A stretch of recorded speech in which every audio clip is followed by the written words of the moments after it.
Whoa! Welcome, fellow orc lovers, to Waaagh or Gnaw. In this thrilling episode, we're going to immerse ourselves in the orc sculpt line and the creativity behind the orcs and their beautiful design in the Warhammer 40k universe. Get ready though, because we're going to have a clashing opinions on this for sure. I'm a huge orc fan, so I might biasly love everything no matter what, and David is ready to go. Yeah, I'll tell you, just reviewing all the orc models on GW was a very fun experience. Coming up as a Space Marine player and an AdMech player, everything's very uniform, and there's some differences in the models, and it's cool in a sense. But the orcs just add that fun to everything, and it was, like I said, it was fun. We're also going to discuss some of the lore behind some of the models, if it makes sense, if it looks like the actual model it's supposed to look like. We're going to discuss the fun infantry, the meticulous design, because the orcs are really, really nice design. You'll see a grot stuffed between like two metal plates and his head getting squished and he'll be screaming. So you definitely need to look out for that when you buy orc models because it's hilarious.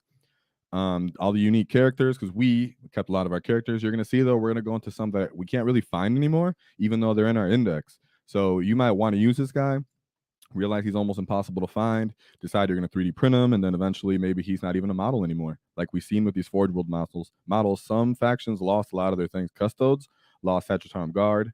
They lost some of those Gravis tanks. So, Greg, if you're out there, I know you're sad. So just remember, though, jump in at any time. You can still talk tactics anytime. We're called wall tactics for a reason. You can talk the meta. We'll bring that up. That's fine. This is just, imagine hobby hangout, but with an actual goal in mind where we're discussing the hobby itself and we're looking at the models. GW does a good job of really nice artwork, and you can kind of move the model around sometimes. So, yeah. So, is anybody here, though? Are we taking a chat, see if anybody's around?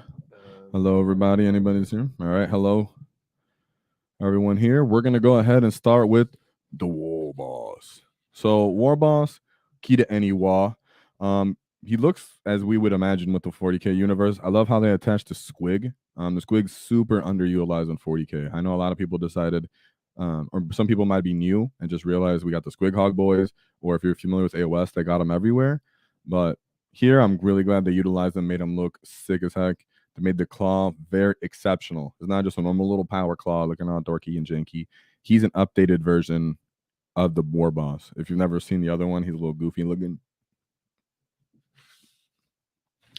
So yeah, he's a little goofy looking. Sorry, the other War Boss. David, what do you think about him? Is he menacing? Do you feel like, or what do you think? What do you think about this guy overall? The first thing that sticks out to me is his Squig. Yeah, You know, he looks like the perfect guard pet. I would hate to cross him because look at his face. Like, he looks ready to eat you up if you got on the wrong side of this War Boss. That's what I like. In the lore, they really do. There's there's face grabbing squigs and everything like that, where orcs will attempt to bite each other's face off. This looks like he won every single time. But yeah, it's just he's somebody this is one model they really did mess up, even though he's simple and he is significantly bigger than everybody else. So I really appreciate that. I like the two guns in the back. He's got plenty of guns to fight. That's true. He has all the guns that you never care to use, but he does because, as we know with orcs, you know, whoever's got the most teeth with the War Boss is knocking out teeth all day. He got something to spend it on. Yeah, one thing we're gonna notice throughout all the orc models is the pets or the extra the squigs, grots, runts that just add depth and character to the models, and that's what I really enjoyed about just analyzing all this. What's that in his mouth? Is that a bullet or his tooth? Like, what's that? Is that a fake tooth? Can we zoom in on that? What is that? Oh, it's a gold cap to his big old tooth. Right? Yeah, that's what it looks like to me. I like that. I didn't even notice. Is that a booger? No, I'm kidding. It's just the rest of his tooth, I suppose. Oh, it's a metal. They stapled on the rest of his fang. It looks like, right? There you go. I never noticed that. There you go. Hey, that's cool. And then he has a bullet in his earring. That's what the bullet is. All right. Yeah, and the next guy we're gonna end up talking about will be his similar, not exactly him. Keep this in mind because we're gonna see similar models to this guy, and like some of them may be a little over the top. This guy, he's just standing, pointing, gun up in the air, very leader-like, very straightforward. Really appreciate that. All the different more how he look. He gets really veiny arms too. If you have him, you can really point out really paint those out if you're really good at dry brushing and everything. So he's dope. And then as for the game itself, he's always had a pretty consistent role, always been pretty playable. So if you get him, it's not like you're going to be losing out. It's good to actually have multiple. I have multiple of this guy. He used to come in a set where you would get 5 knobs and him. So the fact that he's, out of stock right now, not really surprising with everything going on. GW kind of does that sometimes between editions, and because they try to restock, as in repackage the actual box itself. So it is an older, not necessarily old model because we had an older version, but most people already have a couple war bosses kind of smashed together. All right, next one.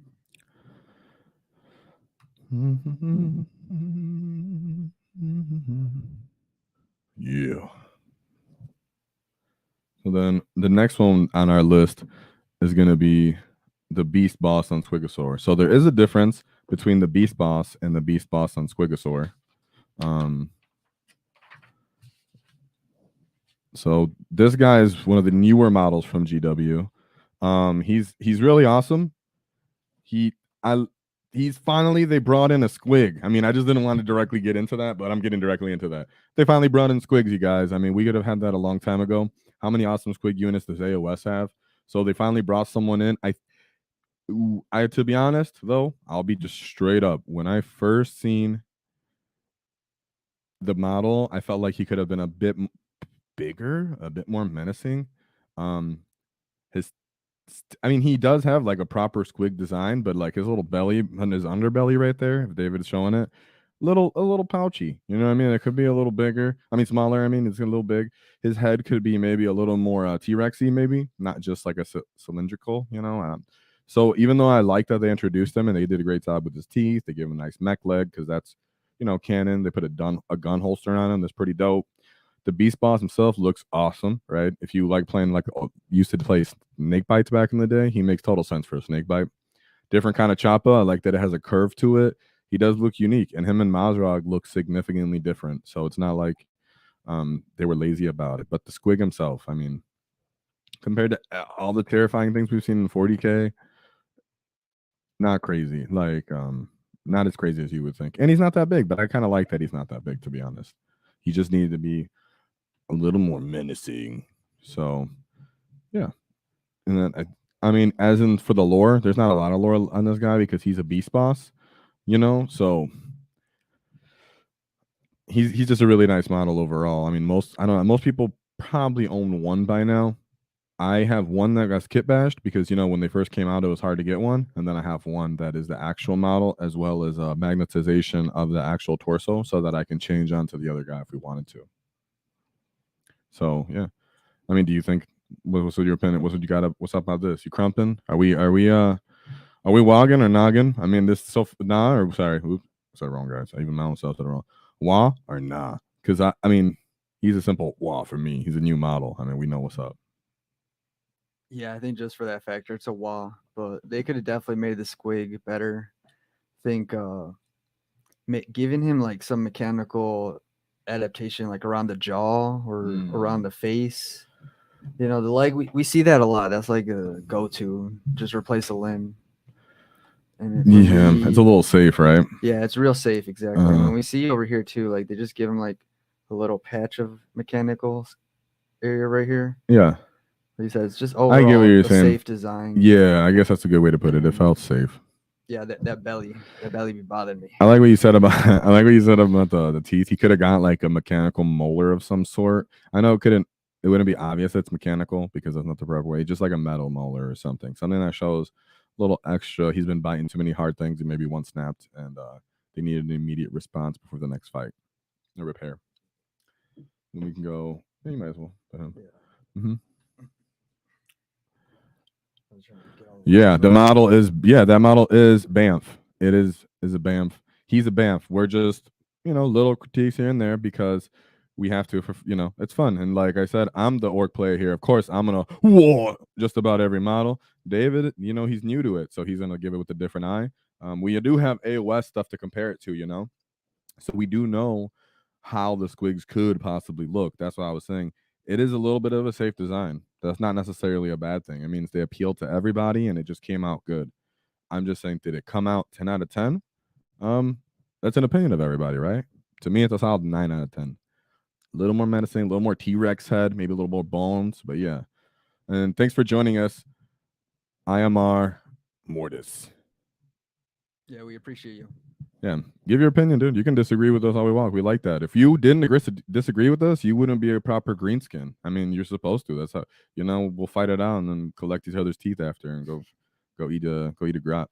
So yeah, I mean, Mozrog though, Mozrog. Ooh, Yeah, this is a menacing squig right here. Just look at his face, and then the black teeth. Oh, this is obviously the paint job. Well, that's paint job. Still, like, he looks menacing. He has I think he has extra teeth. I think the barbs on his back as well is the little spiky parts on his back. I'm not sure. Did the other one have that, or maybe No, the paint job? It didn't. Because I own him, but I built the squig as his name is Champa, and then, it's the Champa jaw, and I don't know if it's Champa, but Crumpa, whatever his name. I know it's just big bite stuff. And my boy here, he's the great white squig for sure. And I did paint mine to a bluish gray color as well. But I put the squig like this. I like how he looks better, his pose too. And I'm a huge fan of Mozrog because what they did subtly is they put the big snakebite S on him. Right, you guys? If you remember snake bites, they really didn't have a place because you're like, what distinguishes a snake bite from just a tribal orc, just a feral orc? What's the difference? I mean, they both look like they don't know what to do with metal, and they like to ride squigs. It's like, okay, but they reminded you snake bites still exist, and beast snaggers are pretty much the new snake bites to me because of Mozrog. I could see the big S. His name doesn't, I mean, he could say it's because of Skragbad. You could say it's because of that, but I think it's more of a snake bite, and it's only half. It shows a snake on his back, but in the front it's an S, right? So that's why I'm saying, look, if you turn it all the way like you did, come on, that's like a snake. It's a snake bite for a serpent. Come on, guys. I don't know if people notice that detail. GW didn't announce it. They didn't go, Mozrog is a snake bite. And if you look in the codex, they talk about it. They lean towards it. You can see, but in our other codex, this codex, right, the 9th edition one. Yeah, that's actually something I noticed after 2 or 3 models, the same symbol, and I thought it was an S at first too. So I saw it on a banner, and I'm like, "Oh, this is a snake. He must be from Snakebite." And here it still says snake bites, right? And Mozrog's in here. So, I mean, they did have a time where they're together, even though we lost the tribes right now. Wouldn't be surprised if he's really the snakebite character. Every clan kind of has their main guy, So don't be surprised. So I'm a fan of him. They gave him great rules. He has half his head missing. That's awesome. He has his arm missing. That's awesome. You would expect that. And then he has like a predator claw. The predator back in the day where he would just kind of gank people that were, sorry, Arnold. But yeah, his homies. Yeah, that's what he has. So I like that a lot. Mozrog, he's much closer to that 10 out of 10. So is he a Waaagh or nah? He's a double. He's more than one Waaagh, but yeah. So we can move on though because we stayed here too long. There's too many models to go through for us to stay linger on my boy here for too long. No, that model was bad. I'm still laughing at his comment. He's like, no, I love that model. That's great. How about the Stompa, huh? You like my sons that sits right here? My boy. Yeah, this one's a big Waaagh for me too.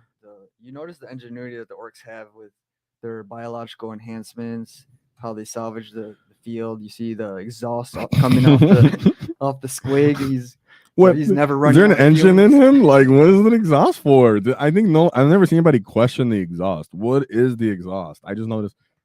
Is that it? He's always running on. They must assume he needs. They must. Yeah. Mozrog was like, you know what? I need you to go faster. Let me go put a muffler on you. All right, cool. Mozrog was a boy, but Ghazghkull Thraka and Makari. Right here, boom. If you've played 8th edition or prior, you've seen the other guys. I have both. Maybe I'll pop them out and show you side by side, but I think most people have seen. They did a great job with this model. This is what I mean when you're talking about the difference between the Beast Boss and Swigosaur and Gaz. There's that extra point where they just went all in. They took the attempt of Gaz's head looking little for everything else to look gigantic, to emphasize that he's an orc in obnoxious armor. They gave him all the pipes.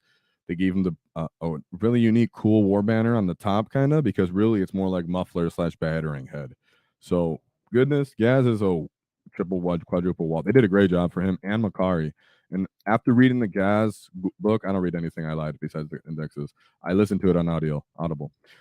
I listened to the Gaz book on Audible. That was a great book, and it goes really into depth about Makari. Anybody that's seen it would enjoy that. It's a fun time to look into the Ghazghkull book. it actually discusses why Makari is the luckiest Grot. So I'm not going to spoil it for you, so you can have fun in there and everything. Go have your own time looking at it.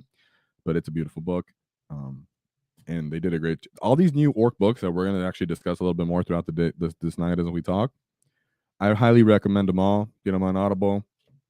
Definitely worth it because it's not like it was back in the day. Yeah, what I like about this model is you can see the intensity of just his posture, the look on Gaz's face. He's aiming his 4-barrel weapon at you, and he's got his claws ready for the next attack. Also, the just creativity displayed here by the orcs, where they have this longhorn resembled beast skull with the exhaust coming out. Like that's just awesome, man. Yeah. They did real good on this guy when they busted him out. The other guy's model looks significantly inferior to this guy. I mean, tremendously. And in the lore, he's lore accurate. They said he's gigantic like a dreadnought. This dude, if you go side by side, maybe I should get him an old firstborn dread. I should have grabbed that. Maybe at the end. I grabbed the firstborn dread and Gaz. Gaz in that form is bigger than the firstborn dread. So that's awesome. That's beyond awesome. I love that. And Makari looks awesome. He looked, they did a great job. They gave him like detail to his face, make him look menacing with a little Viking cap. Very cool. Very cool. So of course, Gaz is gonna get a ooh! And then we got Cammy in the chat. Whoa! Evening, boys. Hello, Cammy. We appreciate you being here. We're gonna talk. Yeah, remember, you didn't talk about the tactics, all the meta, everything like that. We're just hobbying, chilling. We actually got.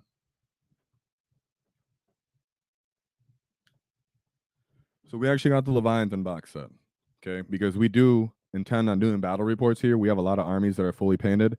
I have thousands of points of orcs painted, thousands of points of Tyranids painted. They actually have a scheme. My armies have schemes where they're almost mimicking each other in color because they've been fighting in the Octaria sector for so long. So that's why I got the Tyranid box set, and I do have some Imperial Fists. Small collection, but it's all painted as well. So when we do those battle reports up, you'll see Tyranids in the new box set against our orcs, and I do have Beast Nagas. I got everything. I got problems. So the Beast Boss, bam, pretty much the larger cousin to the War Boss. What's up, David? What's your opinion on this guy and his claw? Well, this is where we start seeing the new design that GW released in the Boys in 9th edition with the prehistoric kind of savage look with this guy with Beast Snagga Boys. Snake bites, so it's a snake bites, snake bites thing I'm learning here, guys. Yeah. No, I'm saying it looks like snake bites. Okay. Can you zoom in maybe on his kneecap or on some of those other parts? Yeah, that guy's pretty dope. I like his little, little tail hair lined up? Cammy says, my Leviathan is on the way, and I got my first Ork game lined up with a borrowed army next week. Heck yeah, that's awesome. Our borrowing armies is such a good idea because you really want to play the army. I own Death Guard for a brief period of time and Death Watch. I wish I had tried them. Once I played several games, I was like not into it. Traded it for my Tyranids. So it is good that you try armies up, know what models you really like to play with, how they play in the game, because it kind of really does translate over from editions. Boys have had the same stat for line almost besides the toughness and the armor save. I'm saying offensively, they just increased the AP, give them way to give them +1 on strength, but they make very, very small incremental changes on this. They're very similar in every way, though. Maybe 1 inch more they move. The knob still has 2 wounds. The knob's still stronger and bigger than everybody. It's very cool. So when you get your model, just get it because you love it. Because we have such a big. People always talking about the Space Marines having a lot of stuff. Orcs have a lot of stuff. If you're a new Ork player, get one of everything that you really like before you go and double down on the same thing. Because how quickly the game changes, you will appreciate having more of options and more things to do. Right? Spammy might be competitive, but when you're playing with your friends and you're collecting, you'll have more enjoyment in painting. Putting together different models for a longer period of time rather than sitting there and just chasing the 40 Beast Snagga boys that are good, and then your actual codex comes out after you've painted all 40 and Beast Snagga boys aren't as good anymore because GW was like, never mind, we're gonna go back to normal boys because they're a little better. So just get what you like, and all of a sudden you'll be happy no matter what happens. So Beast Boss, they did a really good job again on him being newer. He has a bit of a mechanical arm holding the sword. They weren't afraid to let there be a little bit of tech in him. He has a targeting squig, right? That top left shoulder he has there. Okay, if you didn't know this about orcs, I'm going to drop a little knowledge about menu. Squigs are very, very, very similar to Tyranids. I'm not even joking. If you go into the Ork lore, Squigs evolved to do tasks and be specialized monsters and little creatures for the Orks. They evolved like the Tyranids do, right? G-Dub, that's why I was pointing out, like, hey, man, Orks don't have the crazy, like, as many Squigs as they could have. Here's an example, a targeting Squig. Orks can't see that well. Not only do they not care to shoot you, but they really can't see to shoot you that well. So a Squig became a targeting Squig for him. So this will help a Grot. Yeah, I think GW did a great job in that sculpt displaying that. He just has a blank face on his look. Yeah, no expression. Or, yeah, blank look on his face, I mean. And yeah, he's got one task. He's programmed just to target. So he evolved just to target, just to look at stuff, and probably a gun, and probably someone squeezing his butt or something so he can shoot. The difference in the power claw, right? That's that beast head. Very cool. That beast head. And Cammy, by the way, do you own anything other than Leviathan? Are you new to the hobby? What's going on? You like orcs? You're trying new models? You can elaborate more in chat too. Let us know more. It's all good. Again, we're just having a talk here. It's not anything you can interrupt with your own information. That'll be interesting. It'll be a fun topic. This is actually more of a beginner, new people type of welcoming people to the hobby. Some people see all this stuff in the index and might have never seen the model in person, didn't feel like going through all of GW's line and seeing it, or maybe they just thought it'd be boring by themselves. Here we are. all right, so Can you turn him? Can you rotate him, maybe? yes, I can, but it won't show as well. Oh, it's not showing as well? Oh. I can't zoom in. I was okay, well, if we can back out and then turn him around, I just want to see what his booty looked like. I thought he looks really good. A bit much going on him too, but I'd like to see the rear, because this is a model I have coming in the mail too. I haven't actually made mine. I just had all the boys. I'm very curious what animal he got this pelt from, because that it seems like there's an interesting story behind that. Yeah, those are just another version of a squig. They have version? Yeah, they have the Squighogs, so like the big monsters. Have you seen them from Forge World on their backs? Like they can evolve to have different hides and everything. So this is most likely more of a thickly scaled armor squig that he, hided up and put on his back.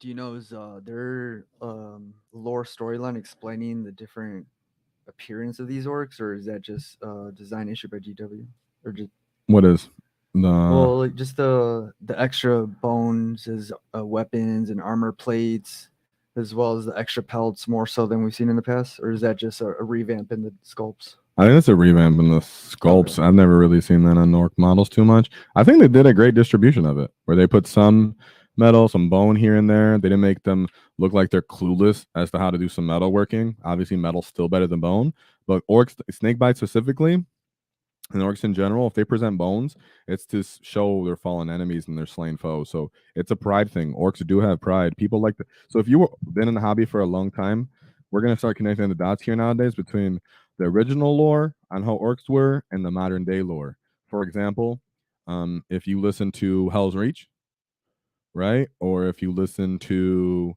Brutal Kunnin, right? Those are two very different looks on how the orcs. One is actually an orc perspective, fighting against Admec, and the orcs narrating himself. The other one is just the Black Templar is talking about how the orcs are like a force of nature. Drastically different perspectives, and GW has actually turned more into giving orcs their own personality and stuff like that. That's something we want to kind of put together too. There's a reason their orcs do have personality, they do think, and one of them is their ego and their pride, and that comes from presentation of bones and teeth, because that shows that I've dominated you and I can present you as a reward to the world. So Cammy said, new to it, mate. Join a local gaming group and not had people to play with before. Aware of some lore, played the video games, etc. That's very welcome. It actually is a very good hobby. I'm saying this objectively because I actually wasn't into Warhammer until a couple years ago, right before COVID took off. So I played Warhammer Vermintide 2. I'm sure you might have heard of it. Very popular. And I remember I was driving down the street and I seen the Space Marine on the door. And I'm like, what does that big Gears of War guy have to do with Warhammer? And it kind of bothered me because I was so confused. So I went in there. Long story short, everybody was super welcoming. I walked around the store for like a week before I actually joined in on any games because I'm weird like that. And from there, I still go to that game store. It was an actual GW store too. Like, how people talk about local game stores? Local game stores. I have one too called Grognard. Very nice. But we were going to an actual GW store, and that's the best store. The owner is the best guy I've ever encountered. Those people are the best game, like some of the best people I've ever encountered. They're the reason I'm in the hobby. They gifted me bikes and everything when I had a bad accident. So yeah, this hobby is amazing. And the more you're willing to kind of get to know people and open up, the more you actually get in return for the most part, because everybody's pretty well mannered and natured. Yeah, when we first started at that store, everyone was so friendly to us, willing to explain the game, be patient as we learned the game. Very generous people, and it was always a blast going into the store. And not everyone played the game. Some people just painted. It was a place you can just go out and hang out, and you really got that sense of community. And that's the beauty, one of the beauties of this hobby overall. Yeah, I remember I hear a lot of bad hobby like nightmare type things where people have bad experiences with power gamers and stuff. I've like never encountered that. I mean, I've encountered hard armies and people played them and they were hard games, but no one was like, I want to ruin everybody's game in my presence. I've never encountered a person like that. Maybe you call it a privilege or you're lucky, but I think it's actually more likely than unlikely to encounter great people and not have any bad experiences. And as for the Beast Boss, he still gets a Waaagh, not as high as the other guys. For me personally, I think he's just a bit much in the forward leaning. I feel like he'd be off balance if he swung. He's just like a lot going on, but I still like him. I own one on the way. I just haven't put them together. Sorry, I almost hiccuped. So what do you think? Where you at with my boy here? I'll give him a Waaagh. Okay. And welcome, Cammy. Whatever faction you play, man, just go to what you love. Orcs was my first faction, and then I collected 4 more, and then I realized that I still liked Orcs the most. It is what it is. I mean, David, how about you? What about when you were collecting when you started? What are you leaning towards, Cammy? Do you like Space Marines more or NIDS? The army that I gravitated towards was Space Wolves. I just all one of those. I was kidding. I really like the Viking werewolf kind of vibe they had. Wolves have always had like a special place in my heart growing up. One of my uncles was really into them, and I just kind of adopted that. And AdMech also appealed to me, just the mechanical beings that they are and their love for technology. Eventually I got that army. It's just very expensive to start off with, so I had to hold off until my love for the hobby grew. So are Orcs though, honestly. Like if you become an Orc player, that's very expensive too, guys. Like we'll talk about it a little more when we go over some of the speed options and such, because that's really where you can take off in price, how much you end up paying. When I first started the hobby though, I had just boys. I literally had like 100 boys in gas. I didn't know what was going on, and then I got bikers. I didn't know what I was doing. I just said I really liked playing like Russians, is how I used to explain it. So here we go with the next model in line, Big Mek Mega Alma. So he actually comes in the Mega Knobs kit as a whole, and then you can choose to make one as him. I like that because you can actually in our index you can shoot out 2-man units. So GW considered that, and that actually played into our opinion to have these odd unit sizes, which I very, very, very much like. As for the model itself, I do like the Teleboa Blaster. I do like it. I like how big his left arm is. The custom booster blast is always really fun. Yeah, actually, let's get a 360 look at this guy a little more. He's really thick, and I'll just be honest. I don't like that he isn't too much bigger or anything than anybody. But if you actually go into which book? There's an Ork book where they describe a Big Mek when a White Scars librarian sees him, and he decides him to being about the size of a man, but having a bunch of stuff on his back that kind of brought him more, that he was Overfiend. In the Overfiend, the book, it's kind of after Hell's Reach in the series, I think. They discuss how a librarian talks about he sees an orc, and that the orc is so shrunched over and smushed over because he has so much mechanical things on his back. So I get why they made him kind of like that. You would think he'd be bigger because he's called Big Mek and M armor, and he's like the same size as a Meganon. So it's like not loving it, but I still have to stick to my guns. I think he could be improved upon because he's really just a glorified Meganon at the moment. Yeah, looking at this guy first time, I was a little confused on what is their role in the lore, because these guys look like, it reminds me like of something like maintenance or construction with the mask and all these lights. Something like maybe they'd work underwater, because to me it reminds me of the cover of BioShock. Yeah, it's like that more, just big bulky suit with. Think about more like a welding mask instead of an underwater one, because Orcs, I don't never heard of a swimming orc. They do use boats though. You said that Don't think orcs don't navigate the waters, guys. They make submarines in also the same book in Hell's Reach. They discuss how orcs have like a water subcraft vehicles, not too in detail or anything, but orcs do not play with water, so don't let that be out of here. And then as for him, we can discuss orc lore. We're going to discuss orc lore on this channel anyways in general. So if you like lore, but what it is that there's boys and then there's odd boys. And people go, yeah, an odd boy is a weird boy. No. An odd boy is any boy that's just not a standard boy. Standard boy is someone that hits you with the chopper, shoots you with the gun. Boom. An odd boy is a weird boy, a big Mac, storm boy, I'm pretty sure. Like every variation of these different orcs, actually this character one specifically. War Boss, Grunt Herder, these guys that become something else through their own, they're actually given that through Waaagh energy, and they inherently know this knowledge. So his function is like a tech adept, like a mechanic, right? But any knowledge he has is based off his own creativity and the gifted intelligence and aptitude he's given to him by the Waaagh. And that's usually due to the size of the wall that he's a part of or he birthed from, right?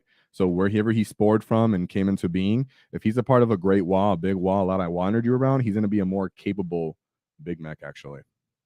So that's what their purpose is, David. And I believe Cammy responded. If you want to read or put it up. Yes. So he's telling us, he yes, originally Cammy said, was going to sell the NIDs to fund orcs, but now I'm thinking to keep the 980 points of Marines and 815 points of Tyranids for painting practice, then options for 1,000 point games while I collect more orcs. Ooh. Originally planned for orcs, combat patrol box, but not 100% sure now points and indexes are out. Would have loved to grab the boarding patrol box while they were still available. Yeah. While they're out. Yeah, it's hard to get them. I'm not when people are starting off new, right, and you're gonna play, I do like to encourage get what you like. So if you really do like the Death Copters, get that patrol box. Deff Dreads look very cool. Get that patrol box. If you're gonna play casually, you can pull all that out and have good games. I looked at that. The Big Mac's durable. Having a lot of boys is always fun. But if you have the flexible income, as for the orcs, I like to, like I said, maybe starting off building one of what you know kind of fundamentally will go together. A truck, a boys, a war boss. Maybe you like weird boys, maybe you like psychic, if maybe you like all these different kind of things. We haven't said what orcs kind of you're into, but lean into that. Go ahead and buy those things because your orcs are going to take a long time, buddy. They're going to take years to collect. You should never rush into orcs to collect them. That's why what you said was actually a good point, because you could play with that Tyranid little faction for practice. Space Marines are really good for painting practice. That part of Leviathan doesn't come with like troops. I think David pointed that out to like a battle line. Sorry, I call them troops. So it's weird to actually get an army going unless you use specific rules for that. So they can be more for painting, like practice, or you can have your friends try them. The NIDs, you can actually get practice games in with those in the meantime, like straight up games as you build up the orcs and kind of put together enough points to get a game with them and take the money as you acquire and buy the really ones. Because orcs are expensive army, especially when we talk about speed Waaagh. Feel free to tell us which speed, like which kind of Waaagh you're into, because we're going to do videos on how to do a Mek Waaagh. What does Mek Waaagh look like? Or what you call a Dread Waaagh or a Walker Waaagh, whichever way you want to describe it. But now that Forge World's out, we can go into that. We did a video on the speed Waaagh. Forge World wasn't out yet, but there's only a couple of units for that. You can kind of guess where those go in there. That's because people are always talking about the meta, but I'm like, hey man, a lot of people own buggies. A lot of people played speed Waaagh, so I want to discuss that too. So feel free to tell us which one that is that you have there. And like I said, get what you really like. If you want to be a fighty boy, if you want to be a shooty boy, if you want to be a fast, speedy boy, start building into that, dude, because your collection will last a long time, but it'll take a long time to put together, and you're going to paint them. Orcs take a long time. So yeah, with the Big Mac though, like I said, does he get a Waaagh or nah? Dang, guys, so early on, I'm gonna already use a nah. I think I'm gonna have to use nah, because I own him in person, guys. I've seen him, and I literally get him confused with the Mega Knobs that he's gonna be with. Like, I think he could be, if he's gonna be that short, he needs to be more stout, because that's how he's described in the lore, right? Because while our coordinations are going not just based off how we like them, but how they're described in the lore. And I just went over this today in the in that book, not Hell's Reach, in the one I just said. And they were No, Brilliant but Cunning is an awesome fun book, but that's not is not that one I was describing. It was Overfiend. In Overfiend they describe him, and he's more bulky. He's like they describe him as obnoxiously thick, right? And that top is thick, but you don't have to put that. This is a Teleport Oblasta. There's actually a custom force field, and that makes him look even smaller. Like because it's really just like 3 prongs coming out of his back instead of big old gyro things. So I have one because I'm definitely have him. He's an older model. Not in love with him. I'm gonna give him a nod that he can use a fun update. To be honest, he can use his own kit. But I'm glad the rules he has right now, he's good. And I've had him. He's always had some kind of way to play. He's always given up force fields. So if you like Mek Waaagh, like I said, Cammy, feel free to say what kind of Waaagh you're kind of leaning into also, my friend, because we can discuss the best way to get those to you too. We're an all Ork channel, not just the meta, not just competitive, not just here and there. We're talking about everything Ork related as a whole, and we know about other factions because we own a bunch as well. So feel free to talk about those. Like I said, I own thousands of points of Tyranid that are already painted, like 5,000. A lot of them are monsters. So yeah, if we can go to the next, whatever we have next on our list. Next on our list is the Death Killer Wartrike, guys. And this is actually in your model from GW. So he's, bam, looks freaking awesome. We know this. He's for the Speed Waaagh. Yeah, this is one of the coolest rides of in the Ork range here.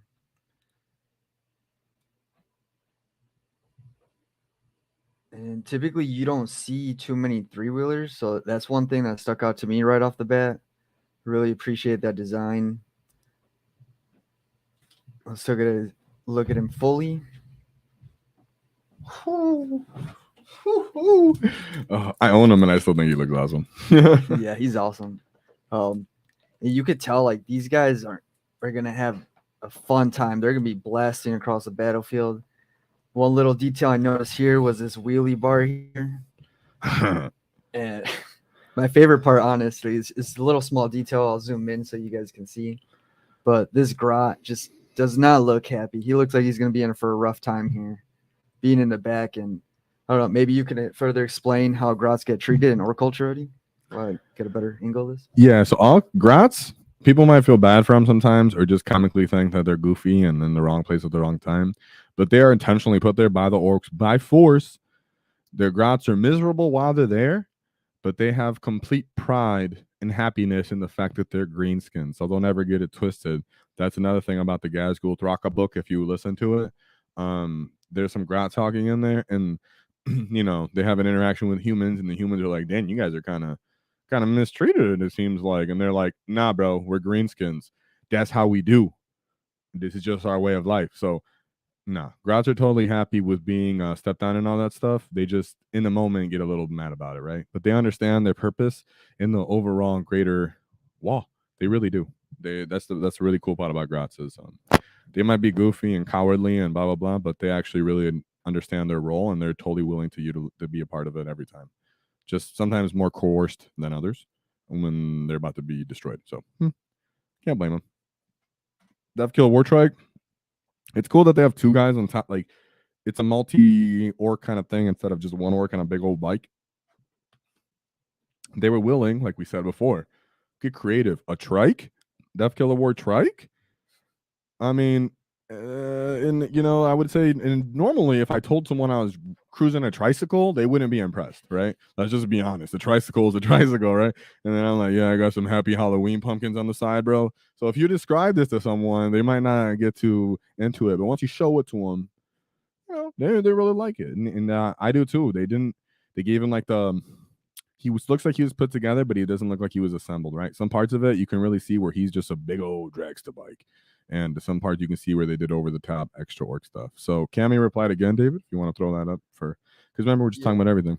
He says, do you think you need to lean into one type of army or would a mixed hybrid approach work? I'm thinking more of a bit mix and match rather than full speed / mech. Commandos are towards the top of the list. That's actually a really good question. So it comes down to how much you really define each of those units as to would a truck just be considered anything, or would you consider them more towards like a mech army, right? I think you can really mix and match. For example, get an Ork, get a box of bikes, get a bunch of boys, get some Storm Boys, get a War Boss, get some Snaggers and some Squighog boys, get some Mek Guns, right? All of a sudden, those actually can all be used pretty easily. And the Commandos, like you said, because they have roles and purposes that they're distinct to them.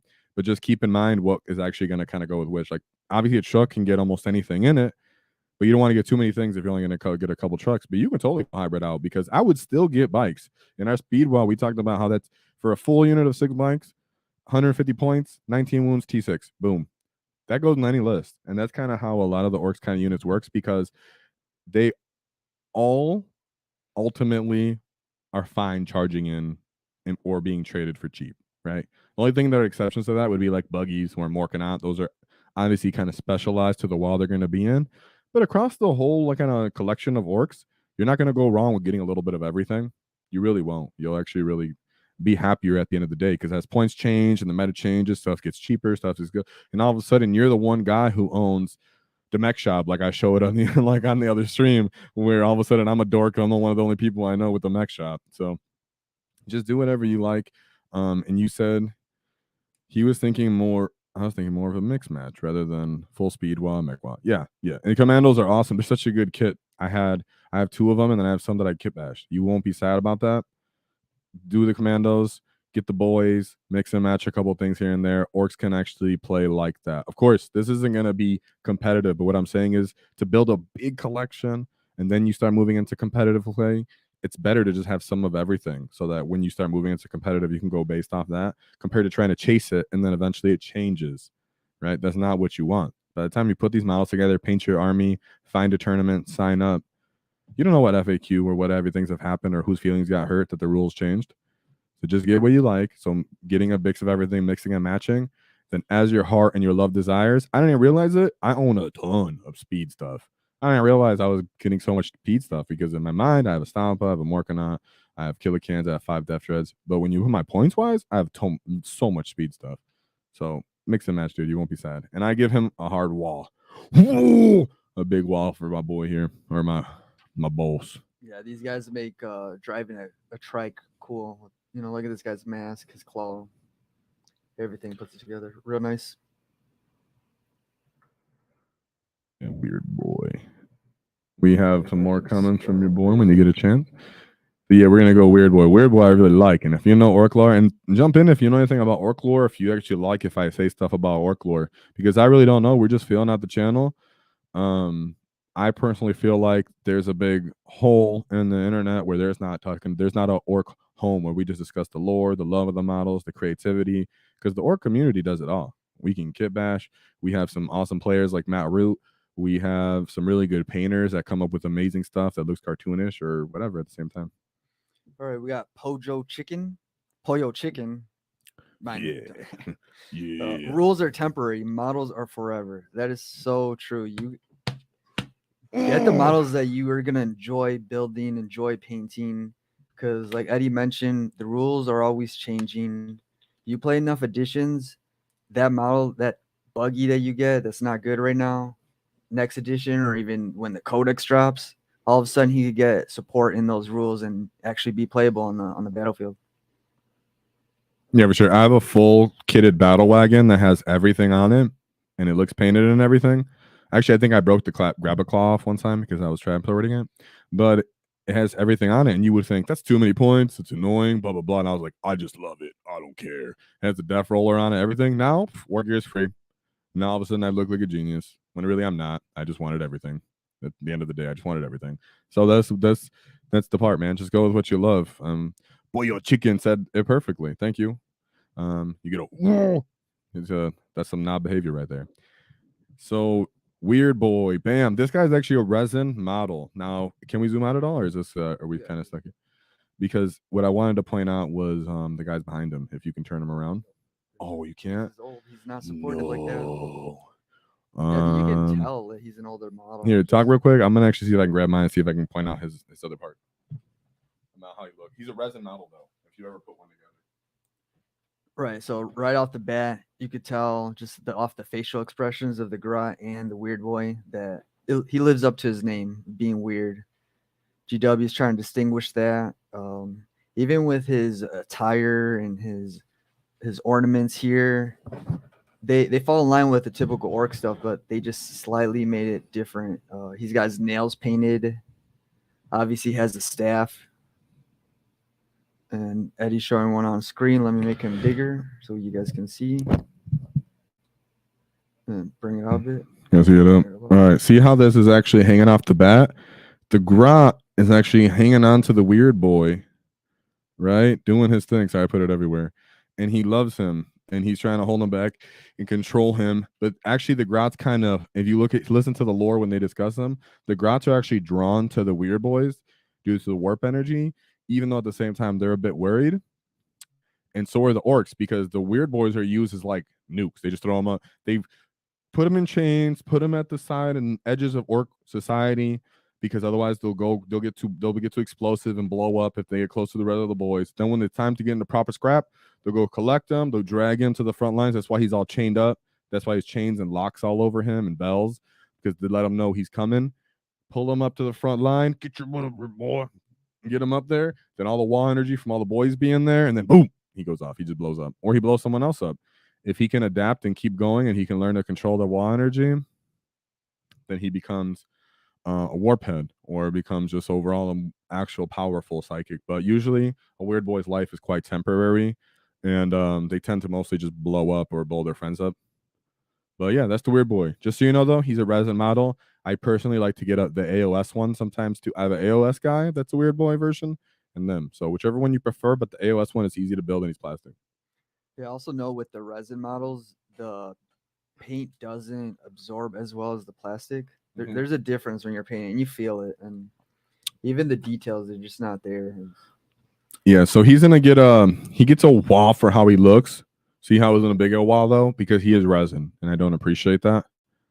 So yeah, so he still get a wall, but he's someone I can still like to see get a little update. How he looks is cool. You don't have to change it too much. Just update him, give him a little different pose, like in plastic. But how he looks and like his open skull, keep that. All that's nice. The grots hanging off him, keep that. Yes. This is the first model that I fell in love with orcs. If you played 8th edition, probably you too. Big Mek with shock attack gun. So he's doing exactly what it looks like he's doing. He's sucking up that grot, and then he is shooting him at his opposition. Keep in mind that it would actually teleport into whatever he's shooting. So when they describe this weapon, is shot at a space marine, his armor filled up with snotlings. So a snotling is like a smaller grot, right? A little even smaller version of a grot. And they fill up the space marine suit until the space marine got crushed internally within his own armor from all the snotlings that got smushed in there. And the same thing happened with guard tanks. When he shoots them, when the Big Mac shoots the shock attack gun, fills up that tank, everybody inside gets smushed. When the orcs go to open it, just blood of the snotlings and humans just blows up and falls out of it, and then the orcs think it's funny. Because, that's how they are. So, yeah, it's a very savage gun. And on the tabletop, generally, it does pretty fun, good, or at least fun profile. I almost said good. It was great in some editions. Did nothing in others. Overall, though, he always has a profile that when you put him on the table, your opponent's going to be like, ooh, what's going on there? What's up, man? I remember that guy from last time, and he ruined my day. So he's going to go either way. He'll do nothing for you, or he'll ruin your enemy's day. I like how he looks. The gun's so big that he has to actually support it. He has a support on his back that's pulled over to the gun, so he can actually hold the gun, David. You can see that. They did a good job with that little electro kind of circular thing they have there. So yeah, this model, he hits the lore perfectly. He does everything. He doesn't have too much going on either. Yeah, I love this model. It's another model that just displays the ingenuity that the orcs have. If you look at this feeding pipe, it looks like it's made out of a cloth or a fiber, and then slowly gets adapted to an actual pipe up here. That just goes to show how resourceful they are too. I guarantee this was picked up off the battlefield or off just some scraps from their own equipment. That looks like a 1-star hotel laundry chute. You know what I'm saying? Like, I don't know what else. Yeah, those old school shoes. Goodness, what is Overalls. dirty, dude? I'm getting disrespected. I get how disrespectful it is to get pulled up into that dirty thing and then shot at someone into being crushed. He's a great model. Waaagh. We can move on to the next one because everybody loves this guy. We'll do this a little faster, guys. Sorry. Yeah, he's freaking awesome. And he doesn't even cost too much. Definitely get this guy for fun. Cammy, you know, little mix and match. Him now, if you get Mek Guns, he could be fun to get, just so you know, Cammy, because you get 3 Mek Guns, and him, just a little expensive, though, because each Mek Gun you have to buy separately. But just saying in mind, that's a fun little combo you might appreciate if you like shooting a little bit, if you want to mix and match some anti-tank with your Horde of Boys or whatever you're going to do. Okay, and then we got War Boss in Mega Armor. Yes. This guy is actually a newer model. I have my own that I kit bashed. I made him even bigger, even thicker, but that doesn't mean I don't like this guy. I really like his axe. They changed it up. Instead of having power claws in everybody, as much of a power claw or power saws, they gave us an axe, a very cool axe, because in a different kind of axe. In lore, orcs use axes all the time. They actually use hammers too. They use hammers and shock hammers, so I would like to see some of those get in the lore once in a while. I mean, the tabletop once in a while. Another real fun thing I like about him is the grot on top. Come on, dude. A grot with a big shooter so he can actually see. Oh, Cammy said, FYI, I'm not seeing the models on screen anymore. Thanks, Cammy. Thank you. Sorry. I'm trying to maintain a lot of things here, and for some reason, our streaming provider is. We some noobs. Yeah, we some noobs, pretty much. We some noobs. Is it still going? Are we good? It's good now. It's good. All right, cool, cool. Cammy. Thanks, Cammy. Feel free to tell us, guys, because we want this replayability for anybody else in the future that wants to talk about Ork and go to a line real quick, you know? So, yeah. I like him. Can he turn or no? Or what's going on? Yeah, I like the growl, like I was saying. That's really fun. Oh, I like how the growl had his eyes closed in that little picture. Yeah, so he's they did a good job. He's not as big maybe as I would want him to be, but at the same time it's kind of good because he looks like he could actually get in a fight. Remember when I was talking about the beast boss? He had a little bit too much going on, right? This guy looks like he could be an athletic fighter, a little bit of agility to him that he can, you know, compensate an extra armor and bulk with his actual strength, right? Beast boss looks like if you got behind him and you pushed him, he might lean over a little too much.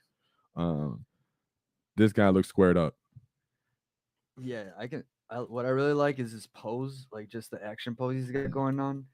GW did a real good job by putting specifically the exhaust on the side opposite where he's swinging, so you can see his momentum that he's swinging that axe with massive force. Oh yeah, the exhaust, like, even the stance too, like all of it. Yeah, the exhaust is another good point. Model. Yeah, oof, nice catch with the exhaust that it actually swings with that. I didn't even notice that. Yeah, and they still gave him the banner, but it's not taking over everything. It's just a nice little fist.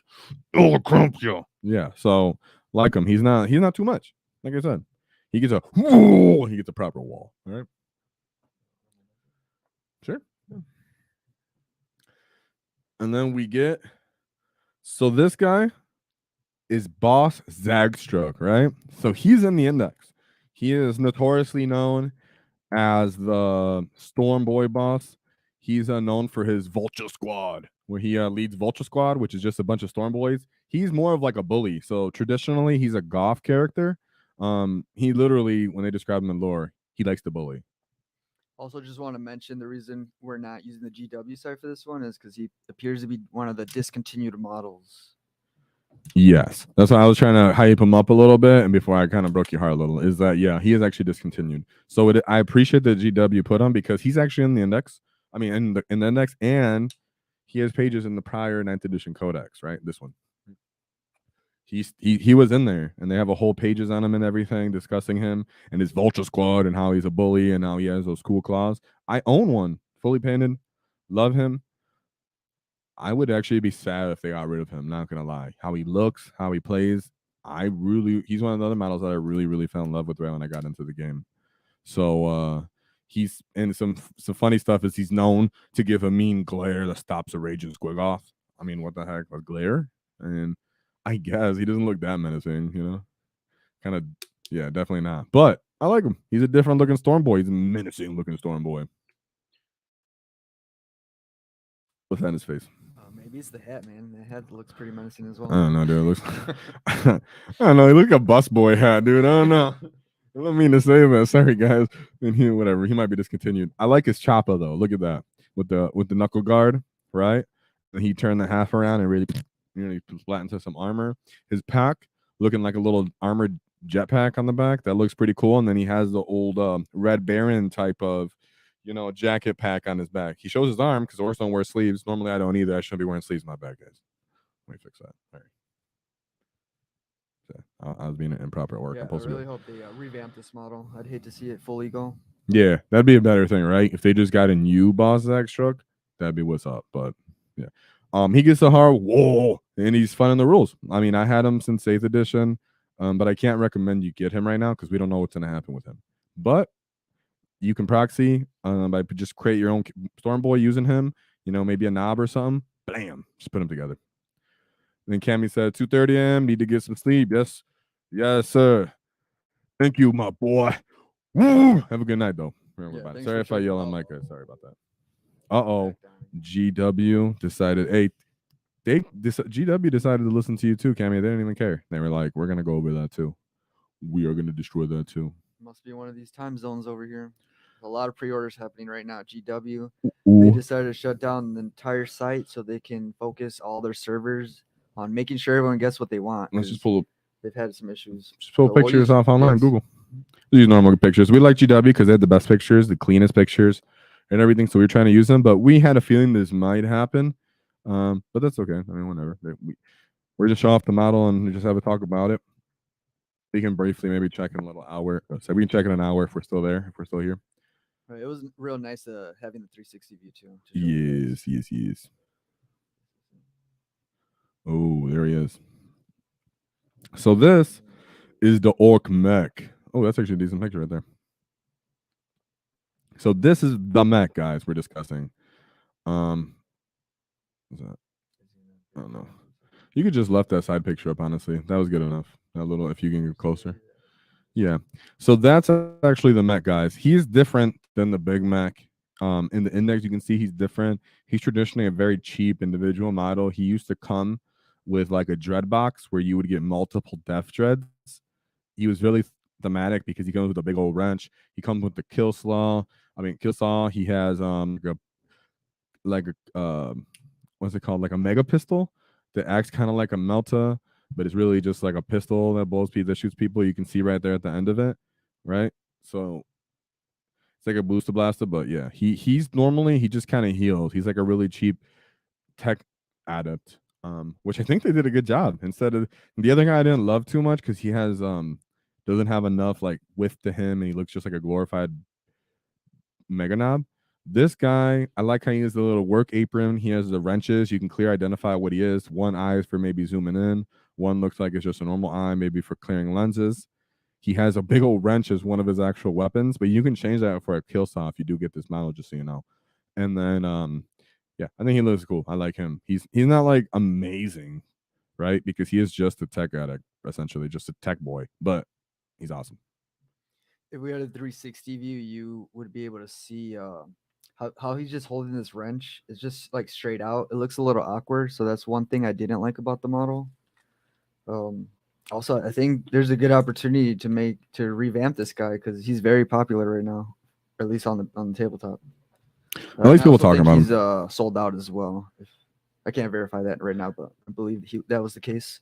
So a fun way you could kit bash this guy, maybe a knob kit with I know at the Mek Boy shop they have a bunch of weird stuff that you could be using, but like Mega Knob bits, maybe you use kind of similar ones to the Mega Knob guy. The Big Mech is, I mean, you can use a bit of those with like a knob body, put them together. Just normally put a little slug on him, maybe just put a little green stuff for the pipe. He doesn't have to have a wrench. He can have, in the actual index, you can see he has the kill saw. You just get him a kill saw. So you can make your own. He's just one little dude that he's about the size of an orc boy.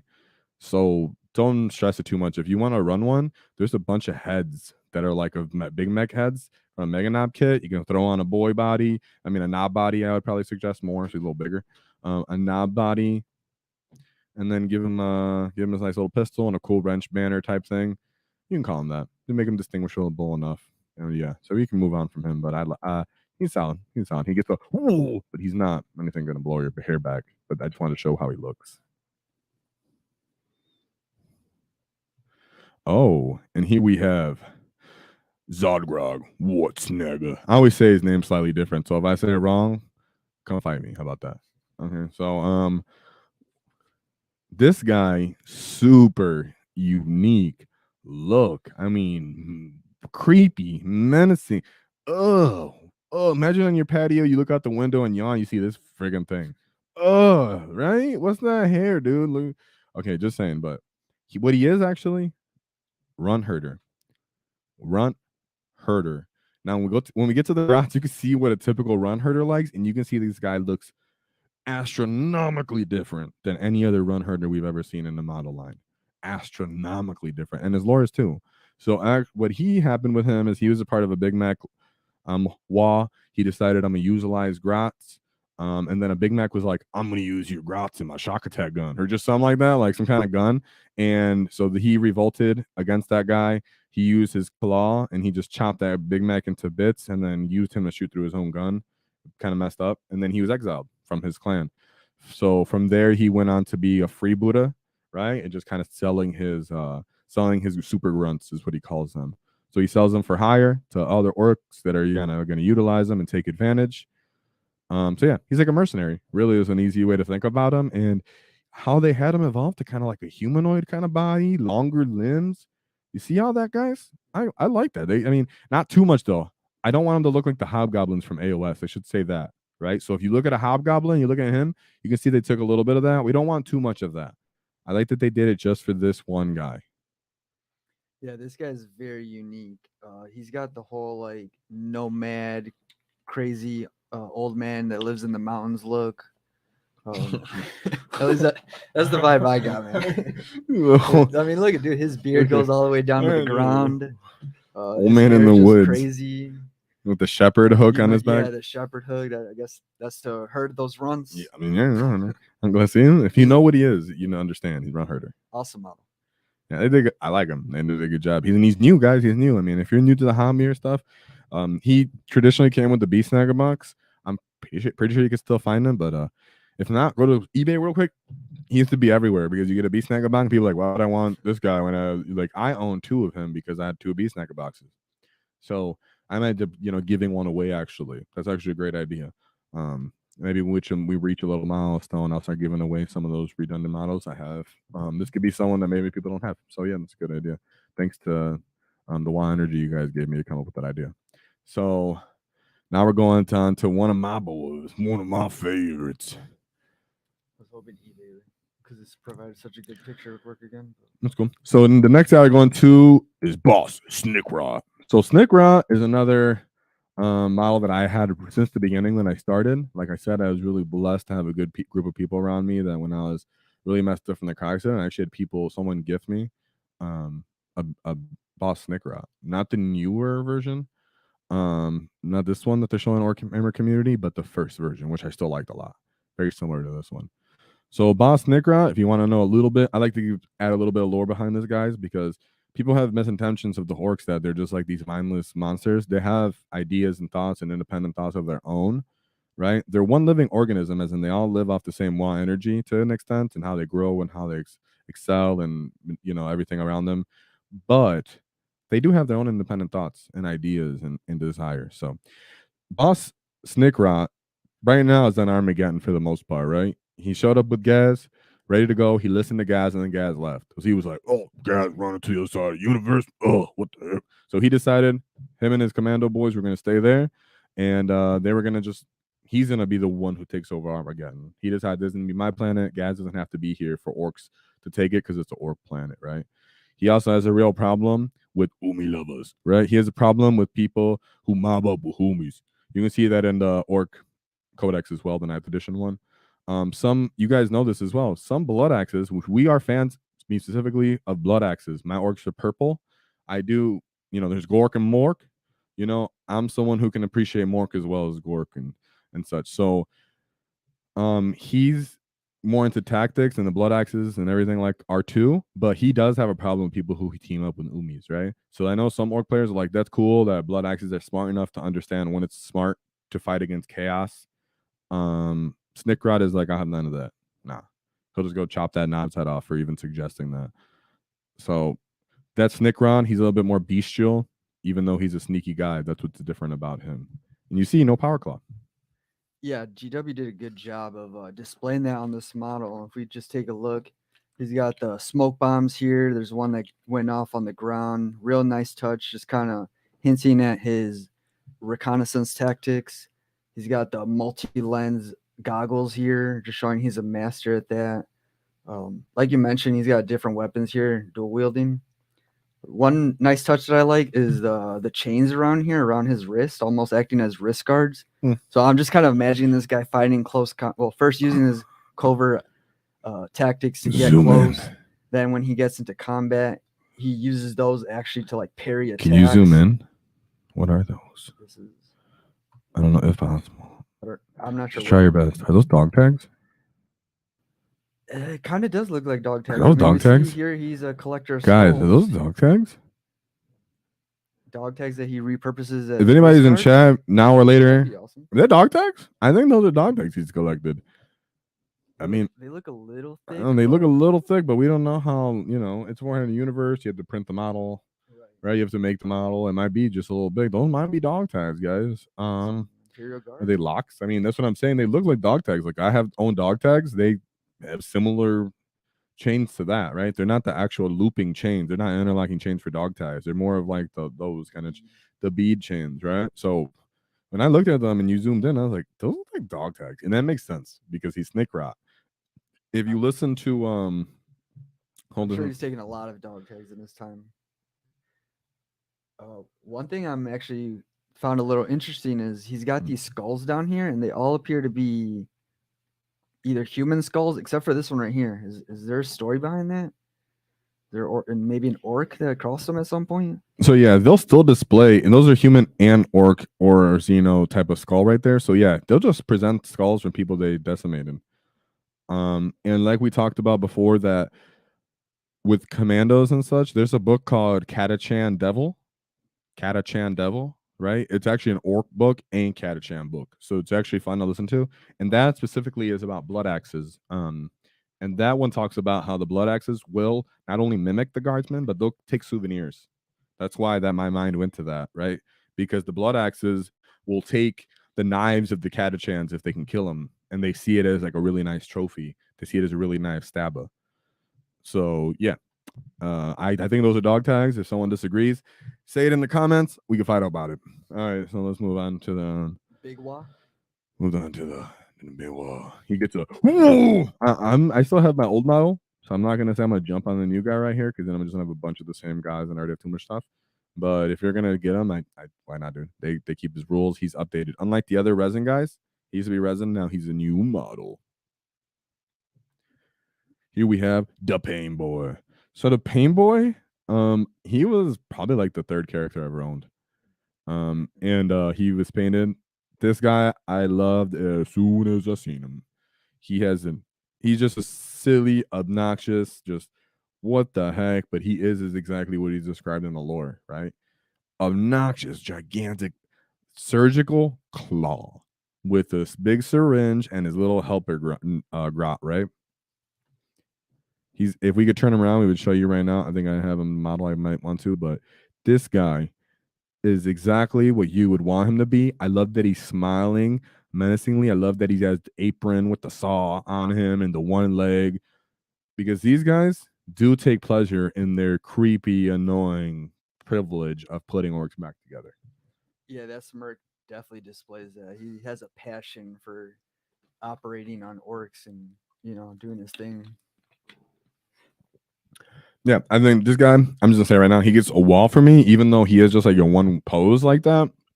It's because you can distinguish him on the battlefield so easily from that claw right up in there, his big old head and his weird face. He does stick out on the battlefield in your units. You'll easily be able to distinguish him. He looks like what he is. He described as what he is. He's not even armored up. He's just boom. I'm just a big medical guy, and that's what he's describing in the lore. And he has a grot. A lot, like you said, I really like that they throw grots into the models, especially the character models. They really should. That's how they work in the lore. The grots literally just hover and assist the orcs in every day-to-day life and get punched in the face for it. Next, we will move on to the Pain Boss. So the Pain Boss, He's actually like the Beast Boss version. He's newer. So I'll just say on a side tangent, I'm a little upset that they got rid of some of his speed, as I really enjoyed that they had him with an 8-inch movement in last edition, and then they changed it to a 6. And I get it, they want to be in line with everybody else, but that made sense for his awesome legs that they look like that. I really like his legs. He has a great snake bite / beast snagga look to him. The hanging squig is freaking beautiful. The fun, different kind of claw is beautiful. And but he comes back to a different version of a claw, right? Just like we've seen with the Beast Boss. He has more of the skull one. So I like that he's like a condensed, he's not overdone. They gave him a lot of stuff on his back, a lot of stuff on his arm, but then they reduced it by making him not carrying so much on his torso. So they really drew back on that. And the weird little chain like about his body that he used it to hold strap to his back and secure it to his rib cage is pretty sick. Yeah, like you said, they did a lot of nice little touches, not putting too much on the model. You see his saw that gets extracted here from his claw to perform his surgeries. What is this one called? Is this also like a rock? That looks like another version of a squig. But if you go higher to that, look a little up, that's another snake.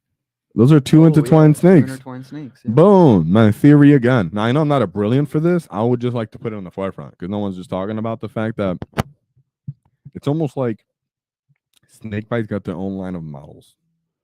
If you simplify it. Not drastically, but if you really think about it, these guys really are Snakebites. I mean, they hint to it. They don't say it outright. GW doesn't.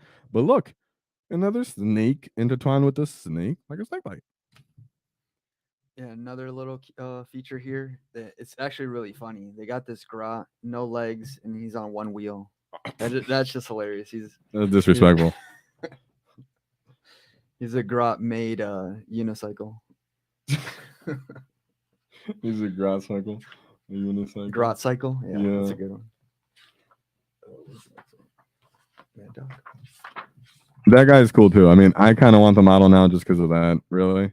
He's another one that I don't really own yet. There's a couple of characters here and there because I have so many that I didn't collect every single character there was, but yeah.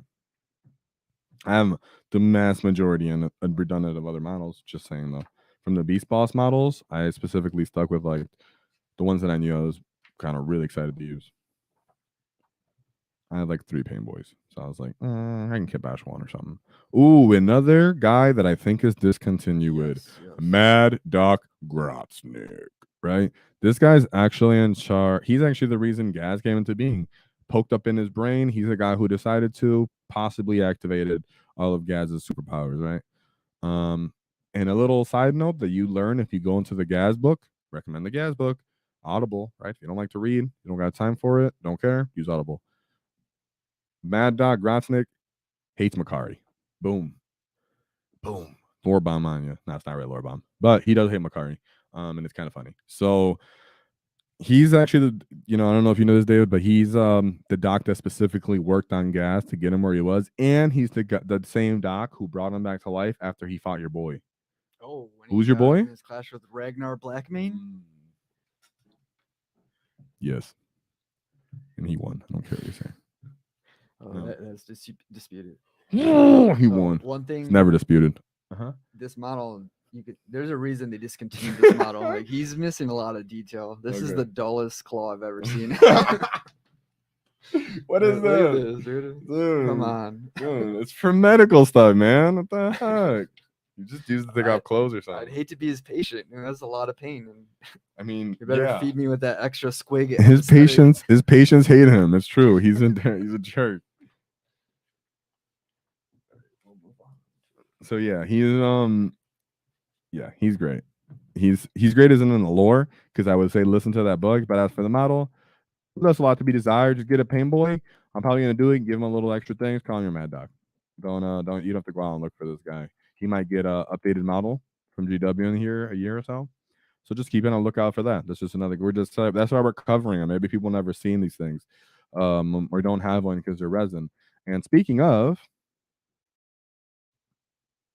we got Captain Badrook. Captain Badrook. So I will go on and say it right off the rip. I don't own this model because he was resin, and I felt kind of worried about him. And I didn't. He has so much little detail. If you can see this more from here, that I didn't feel like painting into that. Kind of too cluttered resin model. Yeah, that's the vibe I got. I honestly think they oversaturated him with trinkets and medals, and I get it. They're trying to show his pristine, his infamous, legendary feats in battle. All right. Speaking of, let me just say now before we get attacked by the Ork community, that's exactly how he's supposed to look. It's just the fact that he's resin, right? If you go to Brutal but Cunning, when they discuss him and they introduce him in chapter 1, he looks just like this. They describe the medals. They describe the captain hat that's obnoxiously large. They say that he's glorious and magnificent. This is from a Bad Moon saying this. Now, Bad Moons are known for having more teeth, which teeth are known for Ork, the Ork culture that they get. That's the loot. That's the money for the Ork society, right? The teeth. And so Bad Moons are known to have a lot of money. So they're known to be the ones that have the most guns, the best gear. And the Bad Moons were saying when they encountered Captain Badruck and his flash kits, they were significantly out glamorized and out looted and out teched out, and they weren't kitted up nearly good enough. They were embarrassed essentially. Yeah, I fully understand that. I think since this model does appear to be also pulled, and if they revamp him, give him slightly larger body, Yes. you could give him a pose even where his cape is flying back behind him, so you can just display more of that Ork brute body that he has. You can still keep all the medals. It's just the execution here was a little less. Giving him a pointing, like a pose, because his chopper was really cool too. So I like that. Maybe put on his back or somewhere still obvious. But I want him in a shooting pose because you can show the that radiation kind of nuclear power cord gun that he has, right? In that same book, Brutal but Cunning, the Orks talk about how everyone in the room could feel the radiation coming off his gun, and that in itself could have been deemed as an act of violence because it was so strong. And in the new in the new book index abilities, he can reduce enemies' toughness when they get close to him. So they kept him to that. So that was cool. We're just saying, as for the model himself right now, they did a good job as to lore accuracy, but because he's resin and the particular pose he's in, I'm gonna say nah, and that he needs an update, which I can see them doing. But I want them to keep everything. I like the Space Marine banner there. I like the Bad Moons, the Bad Moons little symbol on there, and there's a reason for that, because in Captain Badruck's entourage, he does have a big mech that works for him. That's a Bad Moon. So that's still lore effective as well. Because remember, they're freebooters, so they're like mercenaries, right? And he also, as a side note thing, what he does, this guy flies a Wazboom blaster jet into combat, shoots down Catafran robot. What are they called? Castellan robots. Oh, Castellan robots from Adeptus Mechanicus. And he has full capability control over teleportation. This guy is a stupendously powerful, interesting, fun Ork that I hope they put more in the lore of, right? So, but what do you Waaagh or nah? I mean, for the model himself, though, I give him a nah. He's an update. David, Waaagh or nah? Nah, he needs an update. There's a lot of solutions that GW can come up with. He's such an iconic model to the Ork lore, and yeah, he needs one. He's such a cool. Yeah.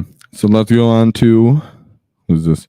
Nah with Waaagh Banner. Okay, this guy, same thing. He's actually a resin model too. He does look cool. They did a good job. As in, like, he's just a knob with a Waaagh Banner. Just because he's resin, I do want to see a revamping of him. As for how he looks, they did fine. But he looked, as his name says, knob with banner. Nothing more, nothing less. I mean, I do like his banner. He's got the 3 skulls, and it looks like the Ork head is just crushing them. So that's cool. He has a power claw, so at least it's not just a hand. I don't know. He's just something there that I kind of wish he had a little bit more of. I can't say what it is. Maybe if he had a banner on his back too, and maybe if he was two-handing them, but I guess he wouldn't really do that. Maybe if there was a spike on the banner, it looked like he could beat someone with it. I don't know. I hate to say it, but nah, just not into him too much. I don't know what I would do different, but he doesn't do anything for me. Yeah, he looks too alike to the other knobs. The only distinguishing He thing literally is the looks banner. he literally looks like a knob, and I get this is his name, but like, come on, guys, like, I get it. I guess technically the banner guy would die very often, but you know, I mean, I might be beating myself with my own argument here. No, I'm gonna commit. No. All right, let's get out of here, dude. We're doing the next guy. I don't care, dude. I don't need to be reasonable. All right, so let's move on to the last leader, Knob on Smasher Squig. So this guy is just a glorified sergeant, really, of the Knob, but I like his kit. I like his loadout. He has another cool big Chopo axe. His Smasher Squig is dope with that head. He looks like one of those dinosaurs, right? This is what I mean when I was talking about Beast Boss on Squigosaur. This guy has a cooler shaped head than the Beast Boss on Squigosaur. This is what I was meaning. So I know that like some people are like, come on, dude, that guy is dope. That's okay. You can disagree with me. Just saying though, he's a good example of what I meant when I was kissing the Beast Boss. This guy's knob looks menacing, even though he's smaller. He looks intimidating without opening his mouth to bite, which is a good thing to do, right? Not everybody has to have that mouth open. The knob himself looks like a straight up knob. Yeah, like you said, the faceplate is a very nice touch. His expression on his face just looks like he's ready and he's gonna enjoy just smashing straight into the enemies. Just adding more depth to the model. Yeah, he's a new model, so he gets the easy. And sorry if I walked too loud earlier before, guys. I like his arm on his back. He still has on the actual model. He still has that same. You can see on his tail in this sign picture where he has the snake bites logo as well. I know in the index they tell you too that they're related. I'm just saying most people don't think like, dang, that's pretty cool that Beast Boys are actually just a whole snake bites line. The index kind of shows that. I mean, the old 9th edition and the Odex kind of shows that where they introduced them at first. So, yeah, I think it's really cool that GW did that. They showed Snakebite some love, and I really, really hope they lean more into the Squigs, y'all.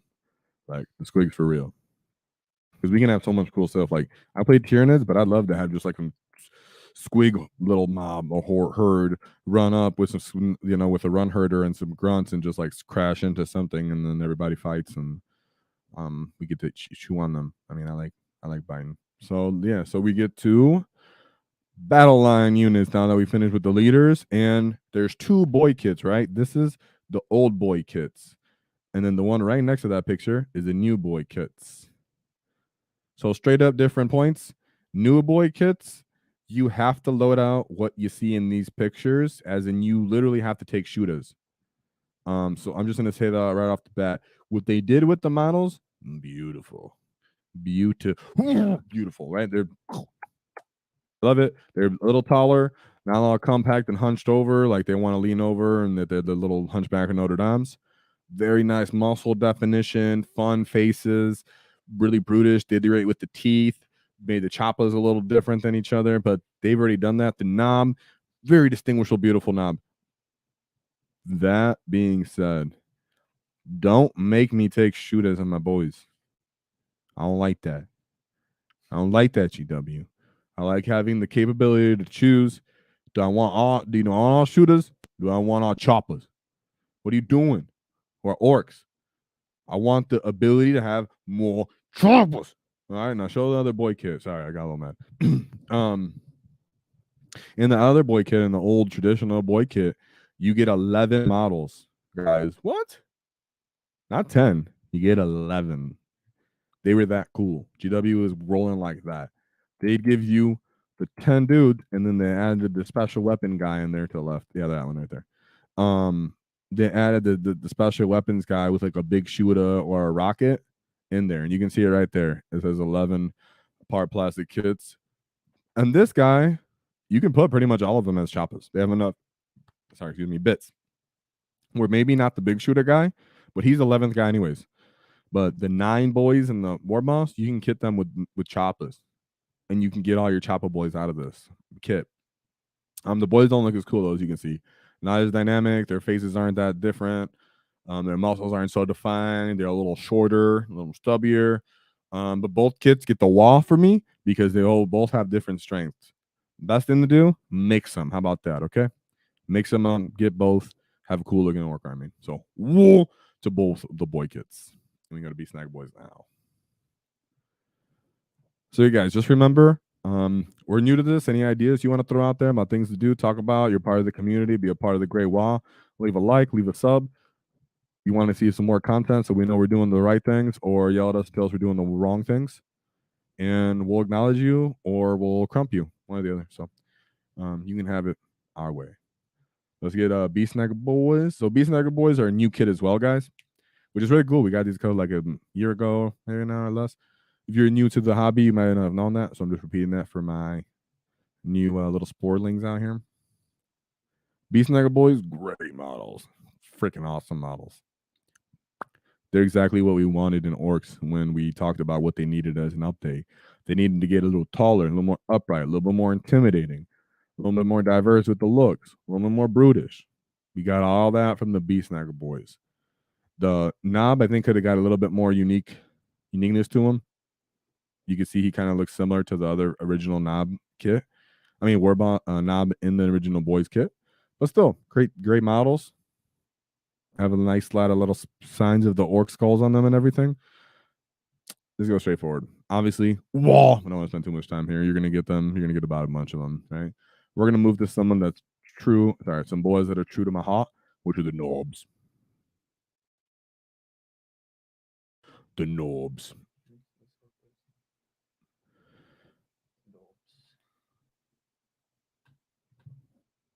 And we got the knobs right here. So here's a knob kit. The knob kit comes with 5 knobs and the ammo run. So I like to have a rule for the ammo run now. In the kit, they have the custom shooters where they have different shooters that they guys like to use. You know, where they have the big 2-handed weapons, as you can see on this front guy. I have a couple of models like that too.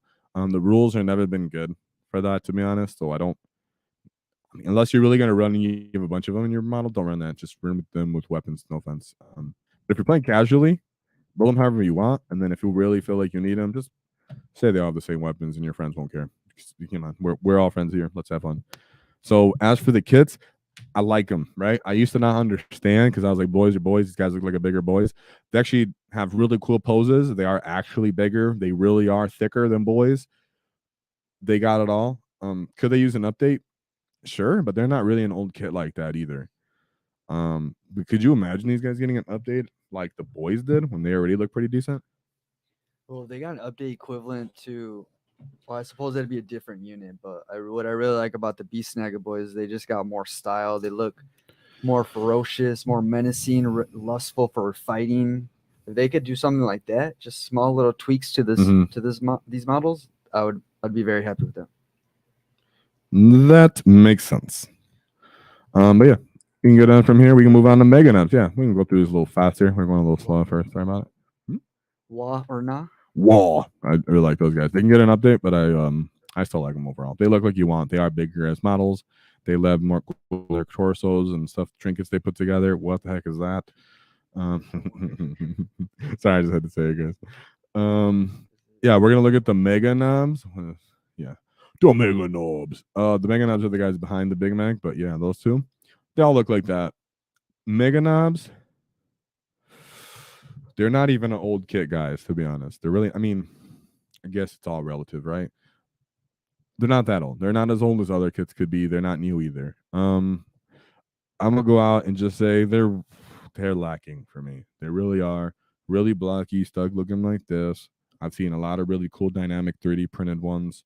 I've seen a lot of real cool kit bashes. I've made my own cool one with bits from Killa Kans, right? These guys are just I'm gonna say nah.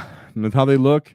Nah. As for the lore, they're cool. They're sick. What do you think, David? Do you have any opinion about these guys? I mean, I don't want to just force my opinion on you, but no, it's just like how we were talking about the character here, the leader. It just seems like there's something missing. Like they could do more. It's not intimidating. The bulk is intimidating, but they need to emphasize that a little more. Yeah, Mega Nubs are supposed to be enormously larger than boys, just like giant forces where they're shrugging out bolter shots, and they do that in the rules. But as for how like these guys are T6 in the rules, and they're not that. They're thick, but they're just not where I like them, and they look just stuck. They don't look like they could fight. They don't look athletic. They look like you just kind of, like I said, get in front of them and push them over. So don't love the models. I'm gonna have to give them a no, but I still own them. They're gonna run them. I don't care. Just in, objectively speaking, they're my favorite. Don't own too many, but I do own several units. The next unit, though, of guys that are simple but beautiful are burner boys. So burner boys, I think they're done really, really well. They come in the same kit as Lootas, from what I remember, and I'm pretty confident in that. Burner boys do a great job because they have unique heads and looks. Like that what you had before was good. That makes sense. Oh, okay. I like the burner boys because their head collection and choices, as well as like what they put on them, really unique. They'll have welding faces, they'll have goggles, they'll have masks, they'll have bandanas, they'll have cigars in their mouth, they'll have a bunch of stuff. The burner boys, they look like they're just kitted out to do a job like any other day with their own preferences and eye protection, and who in putting together their own flamers. So burner boys I like a lot. I don't own a ton of them because I've never even wanted to run a ton of them, but I own them and they're painted. And I had fun putting them together. They were kind of pretty straightforward. So yeah, burner boys, they get a for me because the collection of heads you get as bits from them is very cool and everything else. Use it for kit bashing. Yeah, when I look at them, they just give me that vibe that they're an extermination unit. Just by their pose, their large guns here. My favorite model back here has a cigar in his mouth, looking like, hey, it's just another day in another day at work. I'm gonna burn some humies up. Like it's a fun Umis. Yes, that's exactly what it is. These guys are where it's at. I like the little orc and like symbols they have on the straps they have holding the weapon together. These are all little touches, nice touches. Oh, I'm gonna be looking at here. Lootas. So Lootas come in the same box. Lootas, what I like about them is their guns are enormous. In the fact that the orc's like doing everything in his power to hold him up over his back when he pulled these guys up. I like the Lootas. The guns looked intimidating. They looked like they were burdening the orc's posture greatly. I had no idea how he would aim, which is why if you look in the rules now, they're hitting on sixes. Seems warranted. When your gun's kind of bigger than your whole body to an extent, you're probably pretty hard to aim, right? On the other side is just full ammo too. So yeah, Lootas. Here we go. Yeah, but dude, those guns and the ammo and all this stuff. I like how I really liked seeing them again because I own a bunch of these guys too, but I've ran them since 8th edition, and yeah, when I remember putting these together when I first started the hobby, I remember thinking these guns are obnoxious, but awesome. See that guy? He's just a spanner. No, don't show him. Don't show him. We don't like him. We have to take him. Well, the Lootas, I like the Lootas. Sorry, if you like the spanner, I'm sorry, guys. You could like him. But yeah, the Lootas. These guys are dope. Look at that. Backpack of ammo and the gun's as big as your torso. Yeah, it just shows the firepower that these guys are capable of. Yeah, and they have little skulls hanging on them too, see? One thing I noticed too, and I like, is all these guns look different, just displaying again the orcs' ingenuity. But they all shoot the same. Like this one looks more like a flamer to me, but it's still the same profile. And remember that the orcs buy these guns from like a mech boy that's producing these guns, so they knock other orcs' teeth out, or however they use their own teeth. I guess they could, but traditionally knock another orc's teeth out to get the teeth, and use it to buy the guns. So that's why they probably look a little different. They're kind of scrabbled together, but that's a nice touch, and it makes it fun when you put them together. So we can move on from here. Lootas get a.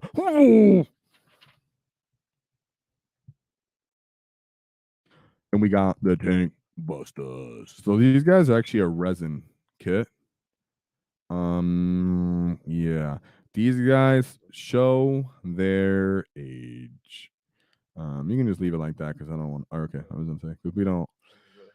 Okay, yeah, they are. Sorry, I was being a little selfish. What the best part about them is the double squig bombs and their unique looking squig bombers. The ones we have now have a little grot riding a squig that's running into the battle. These are cool because they're just bombs strapped to a squig. And just real quick, if you look at the squig here, you can see the strides that GW has made in the years of improving the sculpts.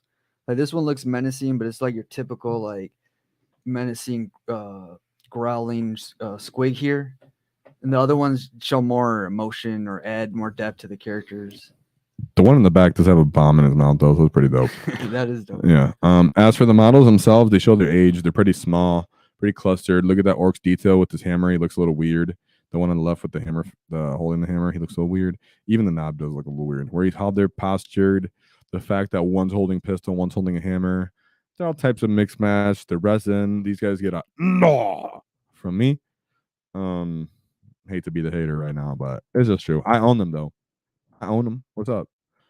But honestly, you can keep bashing them together with that old unit of boys. Remember that old unit of boys I was talking about? Buy 5 boxes of those because you're gonna want battle line anyways of the old kits, and they give you rocket launcher guys, and then you just call those tank buster boys, and they're just boys with rockets. Calling your tank busters, good enough. And then let's see. What are we doing here? Commandos. Okay. Whoa! Obviously, you guys get a wall. I'm not even gonna leave that up for debate. They're beautiful in every way. I had such a good time putting these guys together. They looked really good. They are intended for kill teams, so they do get a pass for the war gear options. The index does tell you can choose to bring all guys with choppas. You don't have to bring all the kits that they show in there. But I liked how everybody looked. Really, I enjoyed the knob a lot. Our actual little logo is slightly inspired by the knob from the commando box. I like all the different heads and faces and kit bashing capabilities and everything else they got in the commandos. Commandos are just, if you haven't got one box at least yet, definitely ask for them for your birthday or whatever. They're just a really good kit, and you can play kill team with them, and they don't feel too powerful. I mean, you've seen them. You've seen them. They're just great models. They did a good job at updating the orks as humanoid-ish. Yeah, these orks look like a ragtag team just ready to go on that suicide mission. I love the personal touches on each individual model here. Also, he comes with a grot. This unit comes with a grot. Distraction grot. The sneakiest grot you've ever seen. I wish I could zoom in so you guys could see. Distraction grot is what it's called. Yeah, this guy right here, he's got the full mask on. He's got a little harpoon pistol, ready to scale any building or ruin. I don't know. He's trying to float on with that back floaty, but he's ready for it. He's ready for it. I guess if he's getting kicked, he has protection. Yeah, he's waterproof too. He is waterproof. He's waterproof. He's the only one because the rest of you guys are sinking. Yeah, he's cool. The bomb squig though, look at that bomb squig. Look at the new bomb squig on the bottom right there, guys. Right there. You can see them. Goodness, look at that. Look at that guy. Beautiful. Love that. Scary.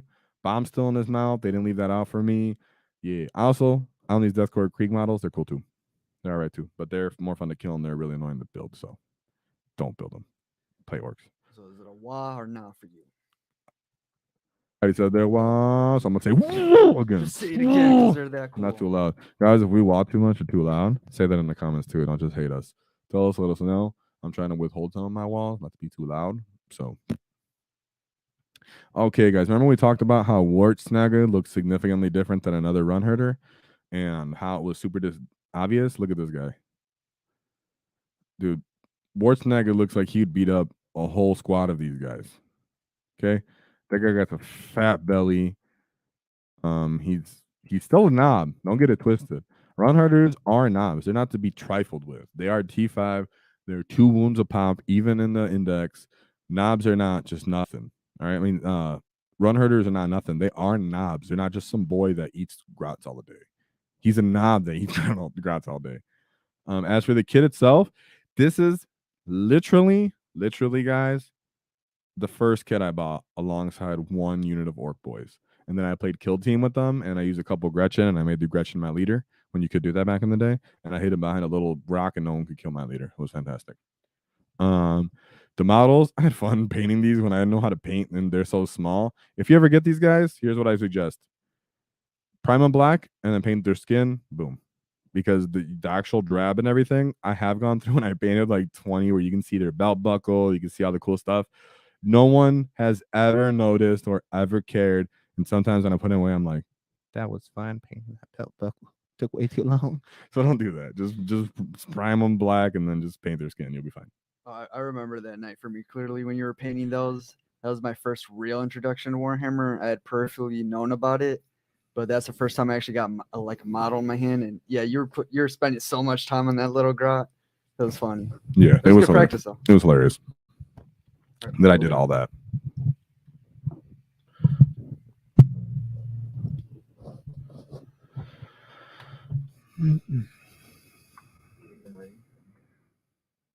Oh, he got a. Whoa! Sorry, guys, for the moment. I was adjusting where I looked on the camera because I was hiding myself behind the mic stand and sitting too far back. So the Storm Boys, a lot of bad picture. Storm Boys are really good models, though, guys. Really, really, really good. They have the strength of Zagstruck and creativity where they have the bombardier kind of jackets on a little bit. They have really unique looking jetpacks.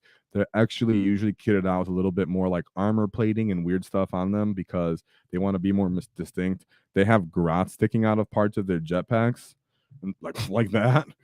How is that flying? How does that make sense? Where is the air coming from? Is this grot providing his own gas? So yeah, the gas. So that is not how planes work, right? You would need oxygen, like air, to pass through that, the turbine, right, to get it to actually continue to go and explode. And he thinks he's flying that. He thinks he's piloting the Ork Storm Boy. That doesn't make sense. There's these belief. There's a bunch of, if you get the kit, there's actually a bunch of different options for that because there's one where like he just hangs off the side, all types of stuff like that. Storm Boys get a whoa for sure from me. They're accurate to the lore. They have the little stands though, which makes them a little sensitive. You can see their feet, right? How they're always kind of just hanging on. But I have a bunch and I've never broke any of them. So they're still pretty durable, just like most Ork models are. These guys get a good wall. And yeah, go out and get some Storm Boys. Minimum 10 you should own, because then you can run them as a big unit that just shock attacks someone, just runs in and hits them, or you can use them as MSU for playing secondaries. They've been like that for a couple editions. That's hideous. Real is hideous. All right, so then again, Flash gets the Flash gets. There we go. Look at that. These guys, oh, just want to strangle whoever put these guys in, whoever designed the actual sprue for these guys. They have so many cool bits, but my goodness, I actually got these guys early on into my Ork collection, and I had a hard time putting these guys together. It was such a headache. So many bits, but they're really, really cool models. I still have 10 because I had to get 10. I like them that much. They were they're really awesome. They're big and thick. They make the guns like really pronounced. They're almost dragging on the ground. They have ammo that you can put out. They have different banners you can put on them. The dudes' faces. They're freebooters. And they give you a lot of stuff so you can bash some of your other models. So the fact that I got them early in my Ork gathering career. Sorry, we're having difficulties here. The GW website is down. That's why we're not using the GW website anymore. They're doing an update for all you guys and getting your pre-orders in. So they're forgiven for interrupting our great Waaagh, but they're only forgiven because we can't crump them yet. So we actually will crump them later, right? Oh! So what I'm saying is these, and also look at that targeting in that picture if you can, guys. Our the knob, right? Back in 8th edition, the knob could hit more accurately because he had a targeting squig on his shoulder. So if you have your model and you didn't notice that before, give him a peep. That targeting squig on your knob flash get is awesome because he would actually allow that knob to get +1 to hit from the targeting squig. So boom, that was dope, and that's accurate because flash gets have the most gear, just bam, straight up. Not only because they're mercenaries, but they have a lot of teeth, and they care about how they look. So yeah, you see right there on the sergeant knob. Oh, sorry. Yeah, that's not the knob. That's just right there. He has a targeting squig like we talked about earlier on his shoulder. Boom, like an owl. That's dope. That's dope. And Lavelle said, ha, ha, ha. No, I'm just kidding. But Lavelle said, ha, ha. Yeah, Lavelle, it was funny though. But I think nowadays you can find a colored sheet to help you build them. So if you're someone out there, don't be deterred. Get them. I'm sure there's like a video of someone who's an awesome hobbyist that just goes out of his way and shows you how to do it because that's how the Ork community is. They're just beasts at hobbying as a whole. Ork community is like awesome. Trust me, because I play a bunch of armies, like I said, that I have since I played the hobby for a long time, that I own. Ork my first. Been a part of a bunch of communities. They're all beautiful people. But Ork community just like S tier in painting, S tier in kit bashing, S tier in lore. It's just freaking awesome. So now we're moving on to Warbikers. So Warbikers. Here we are, the first of many speed type units. This is a newer kit. I really, really like my Warbikers. I got 22 of them.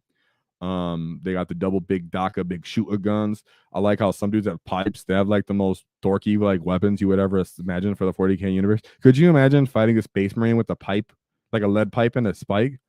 Like, what's good, homie? Like, nah, dude. Nah. What are you talking about? And off their power armor. Yeah. And you just keep hitting it, like, dude, when you listen to here, so that's the thing you bring it up, bounce off their power armor. So when I was listening to Hell's Reach and there was Black Templar fighting the orcs, they did bounce off their power armor when they would hit them. But because orcs hit so hard and what they're carrying is so heavy, that the concussive force of it would break the Space Marine's bones. Like, while they're in the armor, the Space Marine's bones would break from the concussive force of an orc knob hitting it and not damaging the armor. So that's the thing, is that people don't realize when it's just like when you're playing on the tabletop, so you throw a bunch of dice at your opponent. It is happening like that in the story as well. The Space Marine shucks a hit on his pauldron, shucks one on his forearm, breaks his forearm internally, hurts it, dislocates his shoulder, kills another orc, and then in the back one goes in between the plating, in the joint plating of his spine or of his arm. That they really do slowly erode you, right? You break his bone, you break his arm, you break his leg, he's slower, and then you can actually get there in the joints. So that actually is how it works. It's really cool that it works like that. As for Lavelle, okay, so you said, Lavelle says, if you can throw up his comment, because actually good for people who come back and watch it. Oh, yes. It says, so torn on Squighogs versus Bikers. Okay, are you saying based off how they look or in the game right now? I'm gonna go out and say it. It goes based off kind of your I would say it actually goes based off your budget in this case, right? Squighog boys, I see them being ran. Actually, no, it doesn't go off your budget. I would say it goes off your budget in the case of what's the rest of your army looking like for points fill up. So a 6-man unit of bikers, so 2 boxes, would run you right now 150 points, and that's 19 wounds at T6, right? That's nice. They're fast. They're utility. Squighog boys, right now when we're talking about rules, they also have a good amount of wounds, but they cost more. It's 110 for 3 of them, and they have a 5-up feel no pain, and they're more like direct combat unit. So if you're talking about, I don't know what else you have in your collection, right? But if you're talking about the support roles, right? They used to in 9th edition kind of very similar things where they're the same points and you kind of just choose which one you wanted. Now there's definitely a points difference and a utility difference. So I would say based off whatever the rest of your army is kind of where you want to choose if you're going to get them or not. If it's based off how they look, oh, you're definitely in a hard spot because I own the Squighog boys and a lot of bikers. Squighog boys are still really good models. They have their guy, pull them up right here. That's a really good idea. Warbikers get and then move on to the Squighog boys since Lavelle brought them up. Oh, let's try again. So the Squig boys have the little grots on their back that have stickers and like little chain blades. They get a bomb squig. Like these are really freaking cool models. You get the knob on Smasher Squig. So that's the thing. If you're gonna buy, that's why I say for your budget, it kind of was better to get the knob on Smasher Squig, right? That's kind of why I said your budget kind of comes into play because for that price, you are paying more, but you get kind of like a complete package. You don't need a bunch of different, you don't need multiple go through the same boxes. But Stormbike, the bikers are cheaper in the game. You're going to get more of them. They're going to play a role as well. As for how they look, though, hey, man, these guys are more for killy, and the other guys are just more for scoring, but they're both beautiful models, and they're both going to be played and useful in your collection. Yeah, personally, if I was to start a New York army, I would gravitate towards the Squighog boys.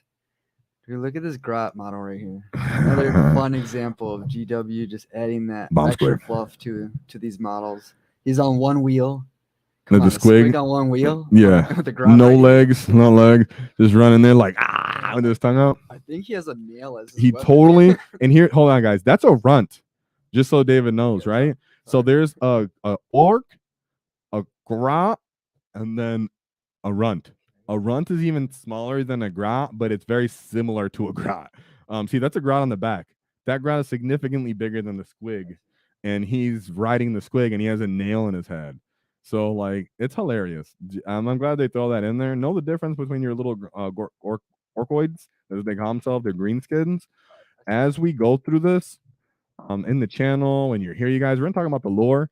I'm going back on all the books I went through so we can really pull together, because there's like 30-year-old lore and then nowadays lore. Like, to say that orcs just believe a teleport works, so it works, is not factually correct.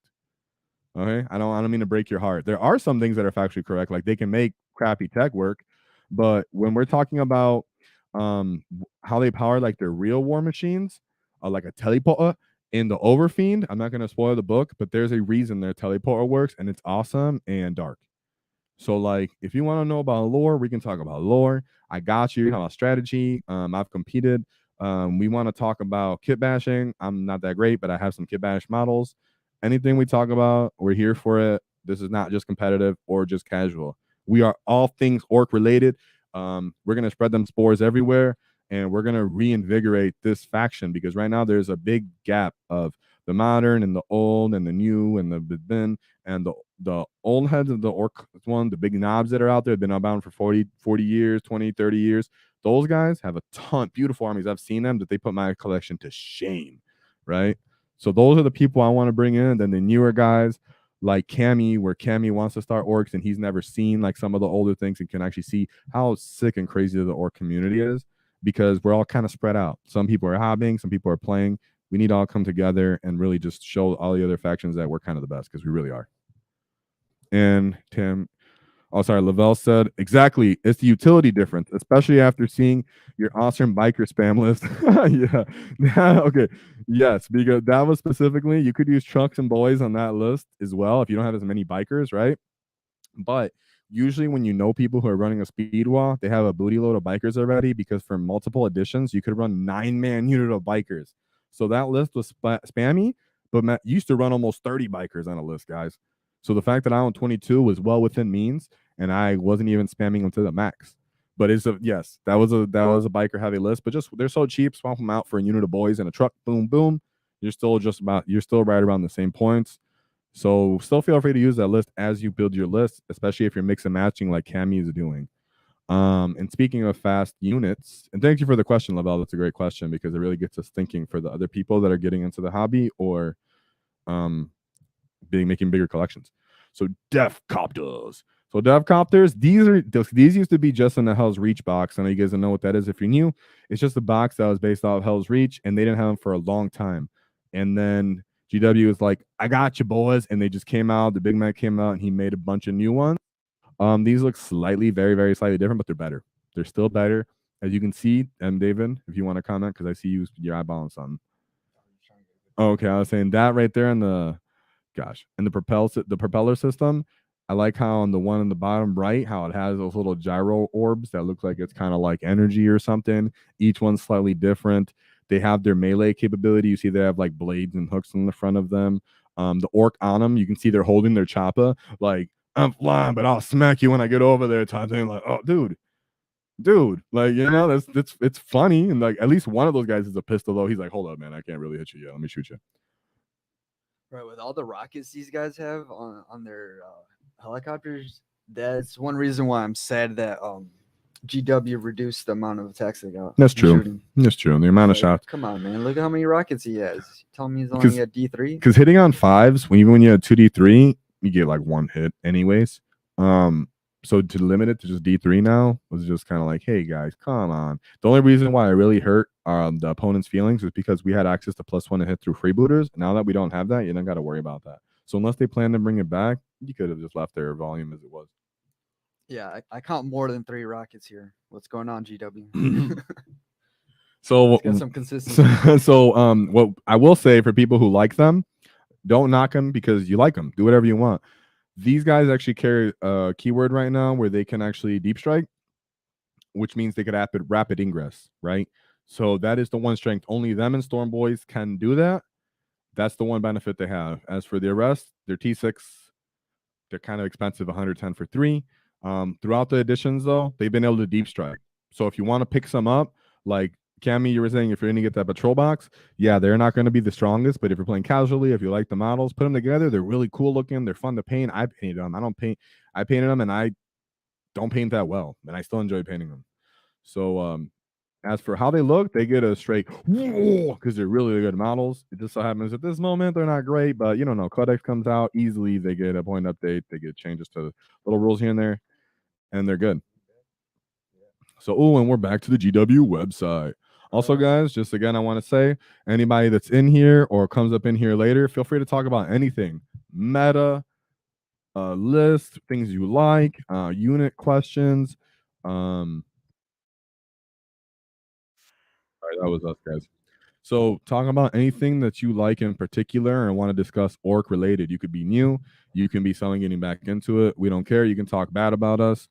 My skin's too thick to hurt, and you can just tell us we could get better. So, whatever you're doing here, even if you just pop in and you're like, audio sucks, let me know. It's cool. And so, as we carry on here, we are back to the shock jump dragster. So, we're going to be going on to the buggies here at this point. Buggies, if you didn't know, these are a newer model line in the Ork collection. So if you're a newer Ork player, definitely take a peep on these. They are a bit expensive to collect, guys, because the point cost is kind of cheap. Notoriously, it has always been. And each one of these is going to run you like $50. The cool thing, we're talking about dollars here. I'm sorry if it's in pounds. I know it's going to be a little less. I don't remember the change yet, the conversions of that yet, but I'll remember soon. I'll get back into the memory. What I was saying is, if you go on these armies, fun to have a couple. There's some like the custom booster blaster that even if you're not playing a speed Waaagh, you can easily pop one of those on your list, give an enemy -1 to hit. So if you feel like collecting buggies, they have utility. This guy right here, Shock Jump Dragster, he in teleports. He has done it for multiple editions, so you can kind of rely on him still doing that. He does that in the lore too, right? And Brutal Cunning, there's a part where the orcs jump in front of one of these guys, and they're like, it's always a risk because you never know when it's going to teleport right in front of you. You know, it's like, so it's like, yeah, these guys are going to continuously be able to teleport. Don't worry about that. So if you want to collect them, just collect them. That's how we're going over this, though. Don't limit yourself to what the meta is. The meta is very, very short. How long you're going to own the models, hobby on the models, show off the models is going to last significantly longer. So just go with what you love. These are very new models. If you like one, don't be scared to pick a couple up, even if you're not doing a speed walk. They're beautiful and useful. So one thing I'm noticing now after looking at a few models, what these orbs truly signify. They're signifying the ability to deep strike or to teleport. Yes. Yeah, so that's awesome. You know, it fits right in line with its rules. And orcs are one of the only factions that reliably teleports large, either living organisms or organisms in general, or things in general, right? Orcs will teleport entire battle wagons from like a moon to a planet, or they will teleport their giant attack moons right in front of an Adeptus Mechanica planet, like boom, here we are, Kool-Aid Man through the warp, right? With an attack moon and admin, or in brutal. Oh, I don't even want to say this. Brutal Cunning, they do some more cool teleportation things, I'll say, right? And it leaves the Adeptus Mechanicus in awe. So a lot of people like to think of orcs as like mindless beasts that do these things, and we're all, oh, I just punch, I just hit. We do. But the thing is, because we live in a universe that people don't want to just run up and let us punch them, we had to get creative. And teleportation is the best way to get past all those bullets and end up right in front of you so we can crump you.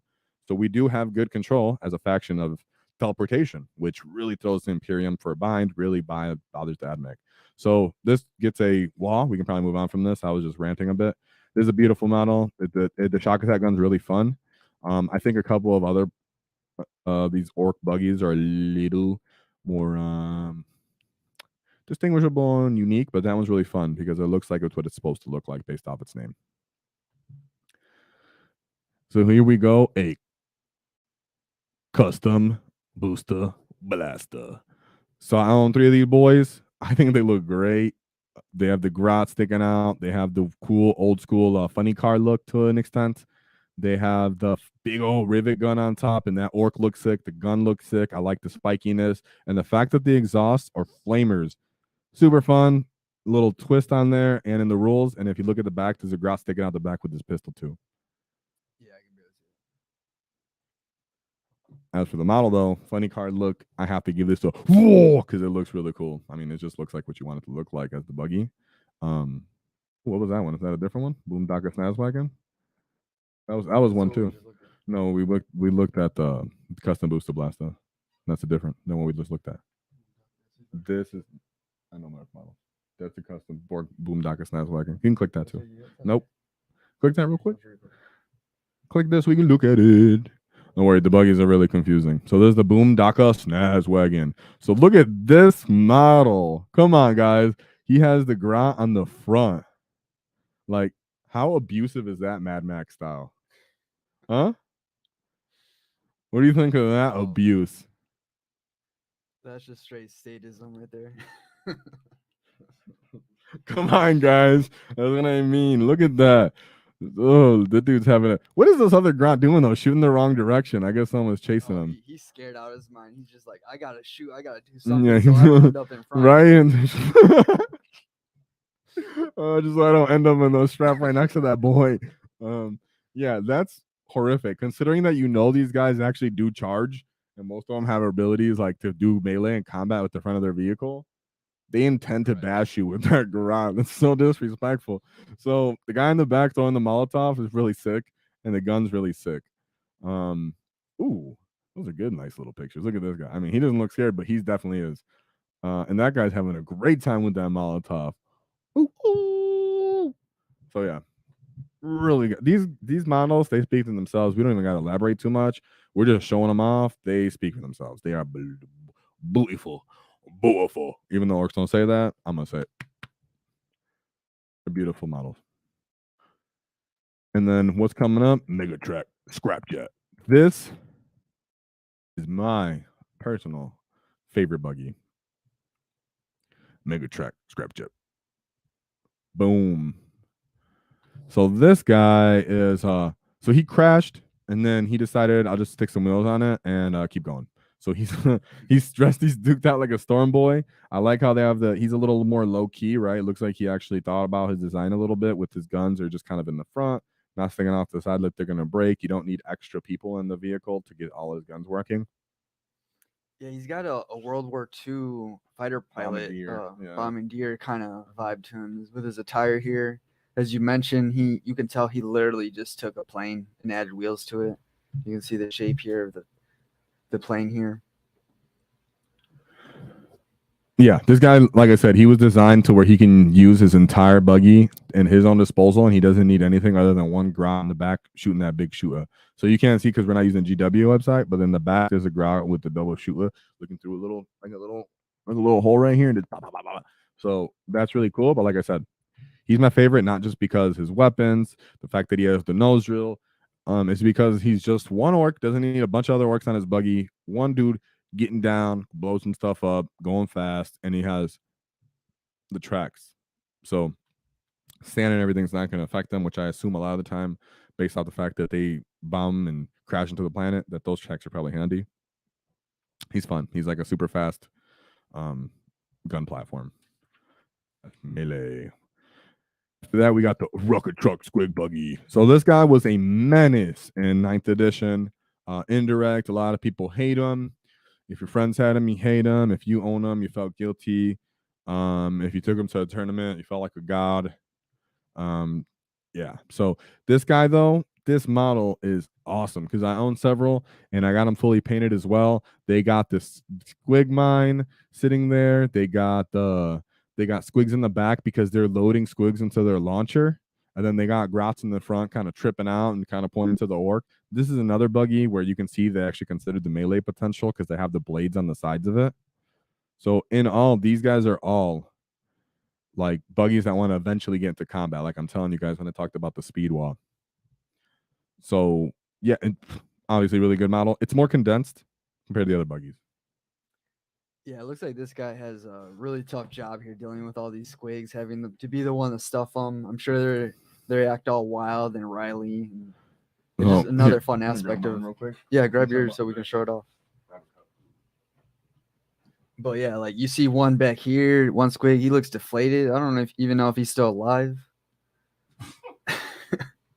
He looks like a deflated basketball right now. Like I don't know what they're doing here. I wish I could zoom in and see.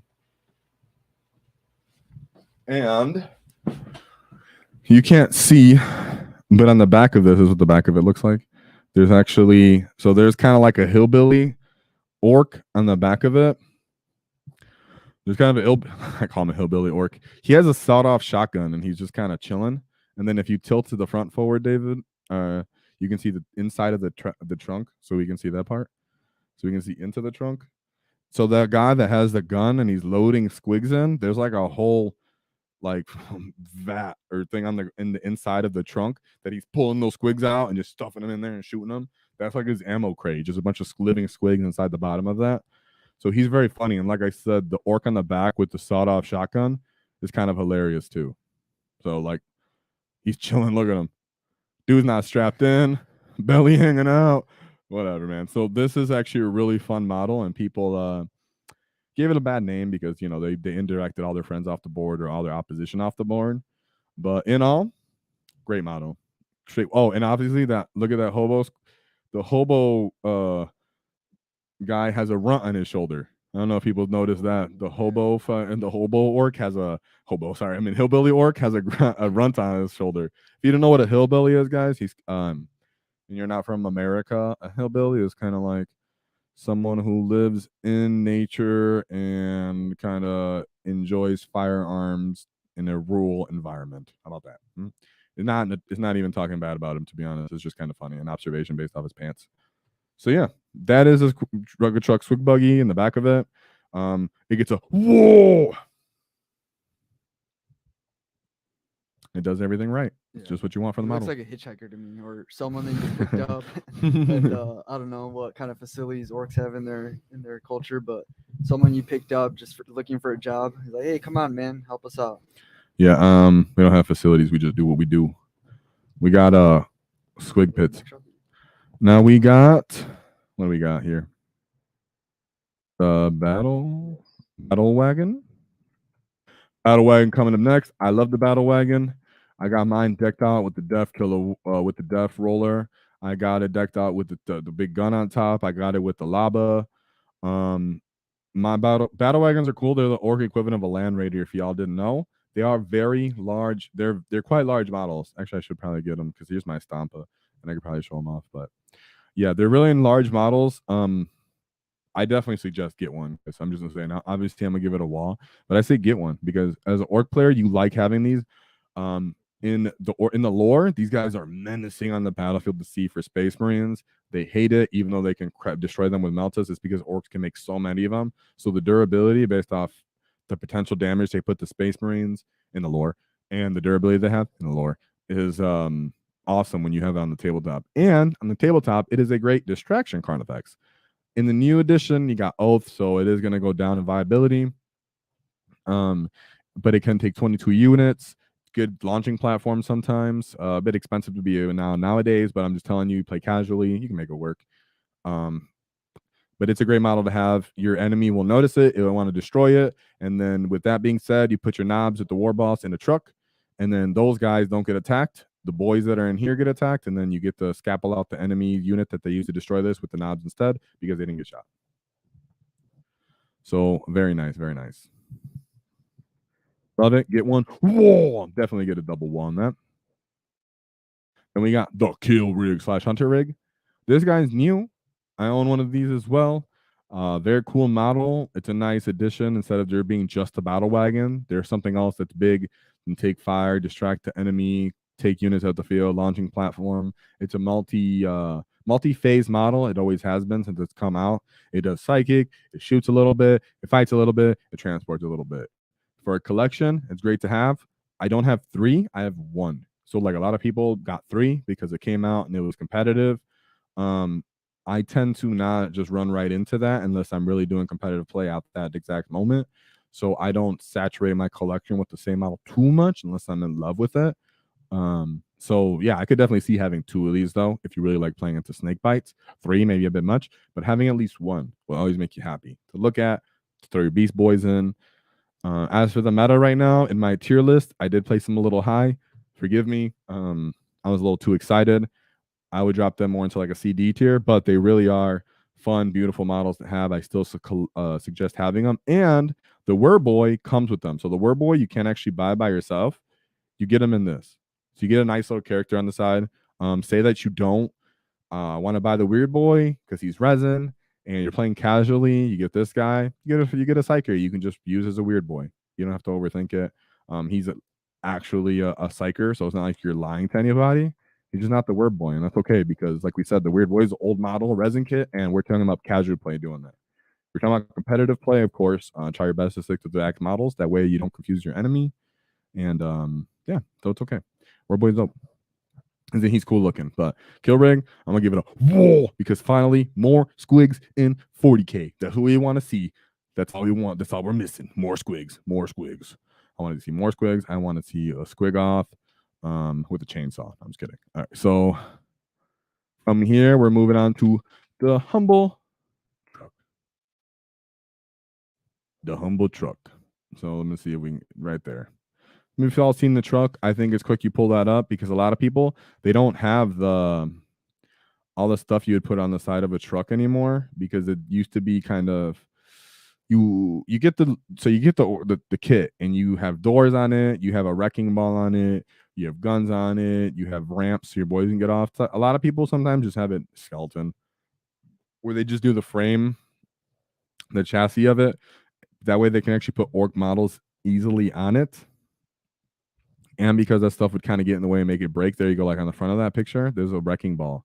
Now, GW actually implemented that wrecking ball as a rule with an extra attack, what makes you better for shock attack. Tank shock strap, because the strength of the wrecking ball is used.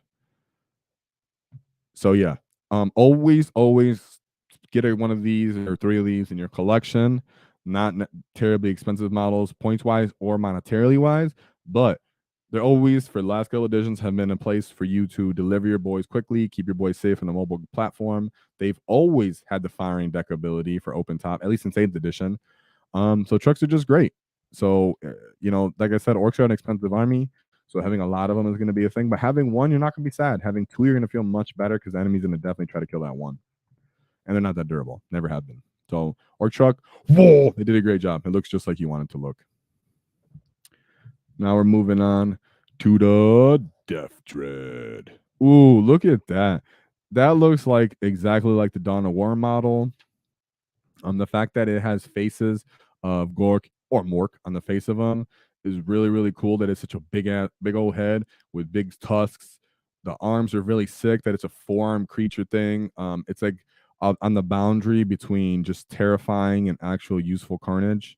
It kind of holds that boundary where it's trying to intimidate, which is cool because the new rules, it delivers a possible battle shock test. So that's very cool. The model itself, it's fine. I would say maybe slightly taller, but honestly, in the lore and in the Dawn of War, little animations and everything, it really looks just like that. So maybe I could personally make changes to it that I like. For example, the Forge World version is really cool, the Mek Dread, but this guy, because it's intended to be the normal size, he looks great. So I'm gonna definitely give him a whoa. You could definitely get one. I own 5, and now you can only spam one. I mean, use 1 at a time. So I guess I got 2 extra now. With that's fine. Just didn't use different war gear. So we got the Killa Kans. These guys are sick. They're super fun models because in the lore, it's a grot essentially strapped to the inside of that, almost like a servitor. And he's always super mad about it, or he really wanted it. It's kind of a weird mix of both. If he really wanted to be in the Killa Kan, he's gonna go out and kill the orc that bullied him. Just straight up. That's what he does. That's why his rules kind of like that. If you look at the index, you can roll to hurt your own unit. They do that because in the lore, the Killa Kans do go out of their way and kind of crush orcs that bully them once they get in there, right? They'll go be like, yes, I'm now powerful, and they'll run up and they'll smush that orc boy and snip them in half or whatever they can do. So that's really funny. As for the models on the tabletop, it's fun having little walkers, you guys. They have cool, unique faces. They hit on fours with their guns. They hit on fours in combat. They generally have good strength and good damage when they fight. I've surprised enemies with these guys several editions, several times where GW drop their points down, and all of a sudden you have tiny walkers for cheap points like 34.5 points a pop, and they're super annoying for your enemy to deal with.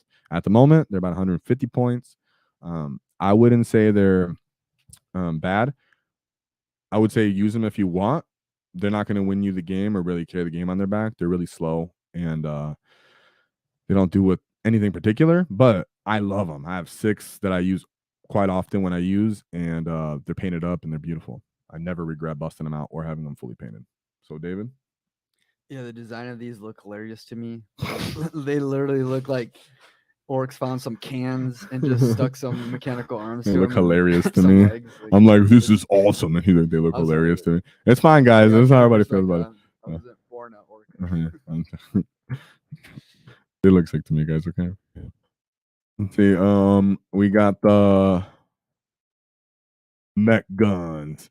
Yeah. So Mek Guns, that's what we want to see. Just a big old gun. The little grot crew is hilarious. The fact that you can really swap out that main gun is really nice. So definitely don't be afraid to get these. I wouldn't glue the turret to the actual chassis of the frame. You can slot it in and out of there. That way you can move it around and blah blah blah. You can maybe even build most of the other guns together and try to swap them. I didn't know enough about anything at that time, so I glued all mine together. So but I'm trying to advise you guys, try to make the most out of your models when you can when you're playing orcs, as they are an expensive army. And I see a lot of the time people will use the truck and bits of the orc Mek gun to make more Mek guns. So keep that in mind. You can use truck, Mek guns, boom, make more Mek guns. And honestly, if you're playing casually, like I said before, people don't care what, they all look similar enough. And like we've seen with the Lootas, the orc guns will all have the same profile and look different. So if it happens with your Mek guns and they are different ones, just tell your friend they're all the same profile and shoot. Okay. No one's gonna be that mad at you, because guess what? All your other guns don't match anyways, normally. So the fact that you proxy like one gun for the other, no one's gonna be mad at you for that. And then they get a cool little grot crew with them. You can run them as grots. I mean, you only got to buy a box of grots, and you can just put a boy, the 11th boy. So you can use the 11th boy from the boys box. You can use grots from the Mek guns. Make your own grot unit that you didn't even buy. Boom, right? But the Mek gun now, the grots are like tokens of wounds. They used to be. They had to be around the model. They're not like that anymore. For anybody else who played, they're more like health points. So that's why I'm advising that to people. Of course, this is more for casual play. If you really are like worried about what casual competitive play people will say, it's okay. Then we got a comment. David out here looking jacked. Well, that's a proper orc. Yeah, Jody. All right, see, I shouldn't be wearing sleeves either. See, I messed up. Why not wear sleeves? Okay, we'll see you at the gym next week. See you at the gym, Jody. 3-day trial.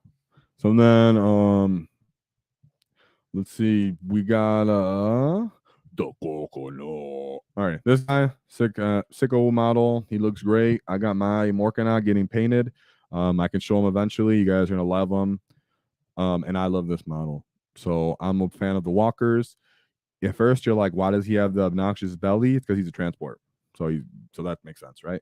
Orcs always want to get into combat. They always want to get more boys closer to the front lines. They're tired of people shooting at them because they're scared. They're cowards.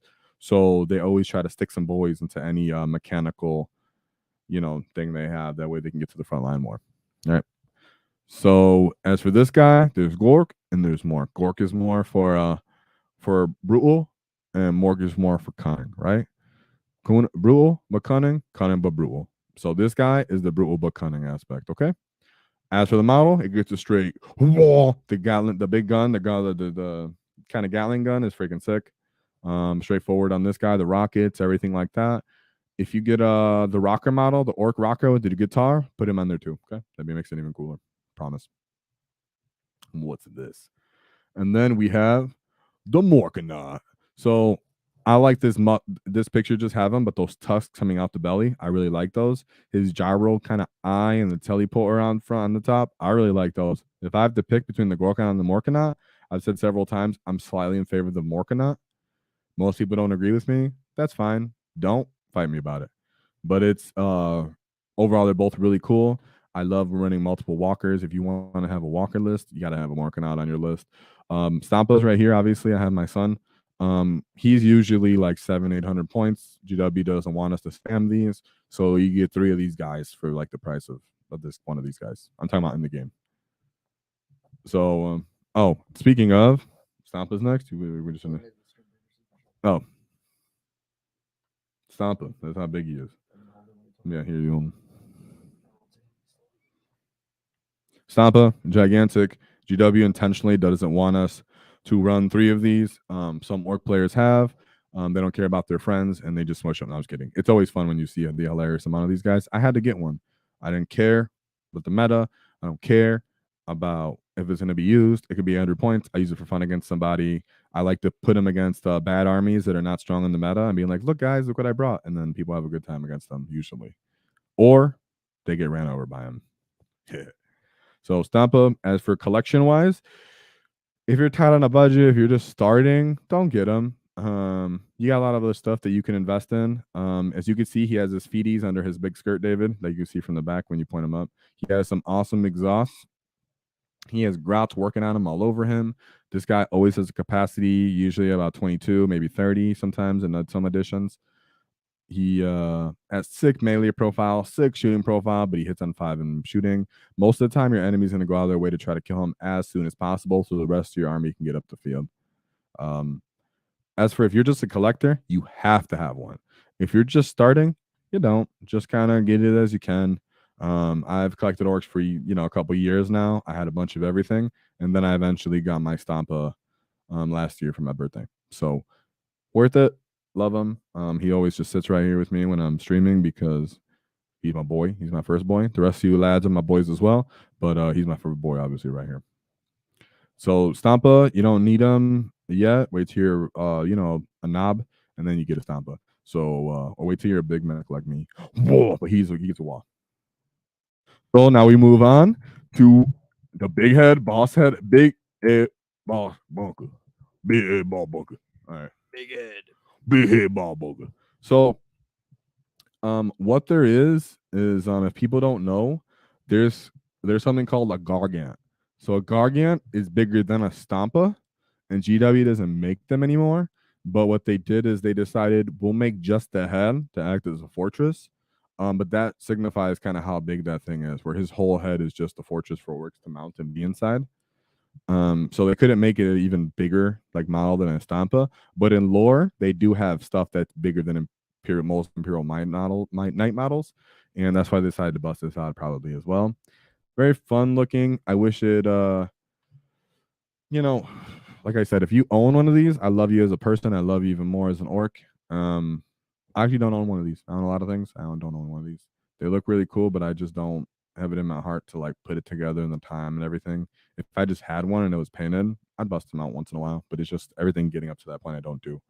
As for the design, he looks sick. He looks like an awesome orc terrain. Yeah, he's awesome. He looks like a heirloom of great mechanical feats. That's a good way to say it, right? He's an heirloom of when they had a great mech wall and then it got destroyed, and then or tech wall is what you would call that, and then some of it got destroyed, and there's some boys still defending the stuff. So yeah, that's a good way to put it. Now we're gonna move on to the Docker Jet. Docker.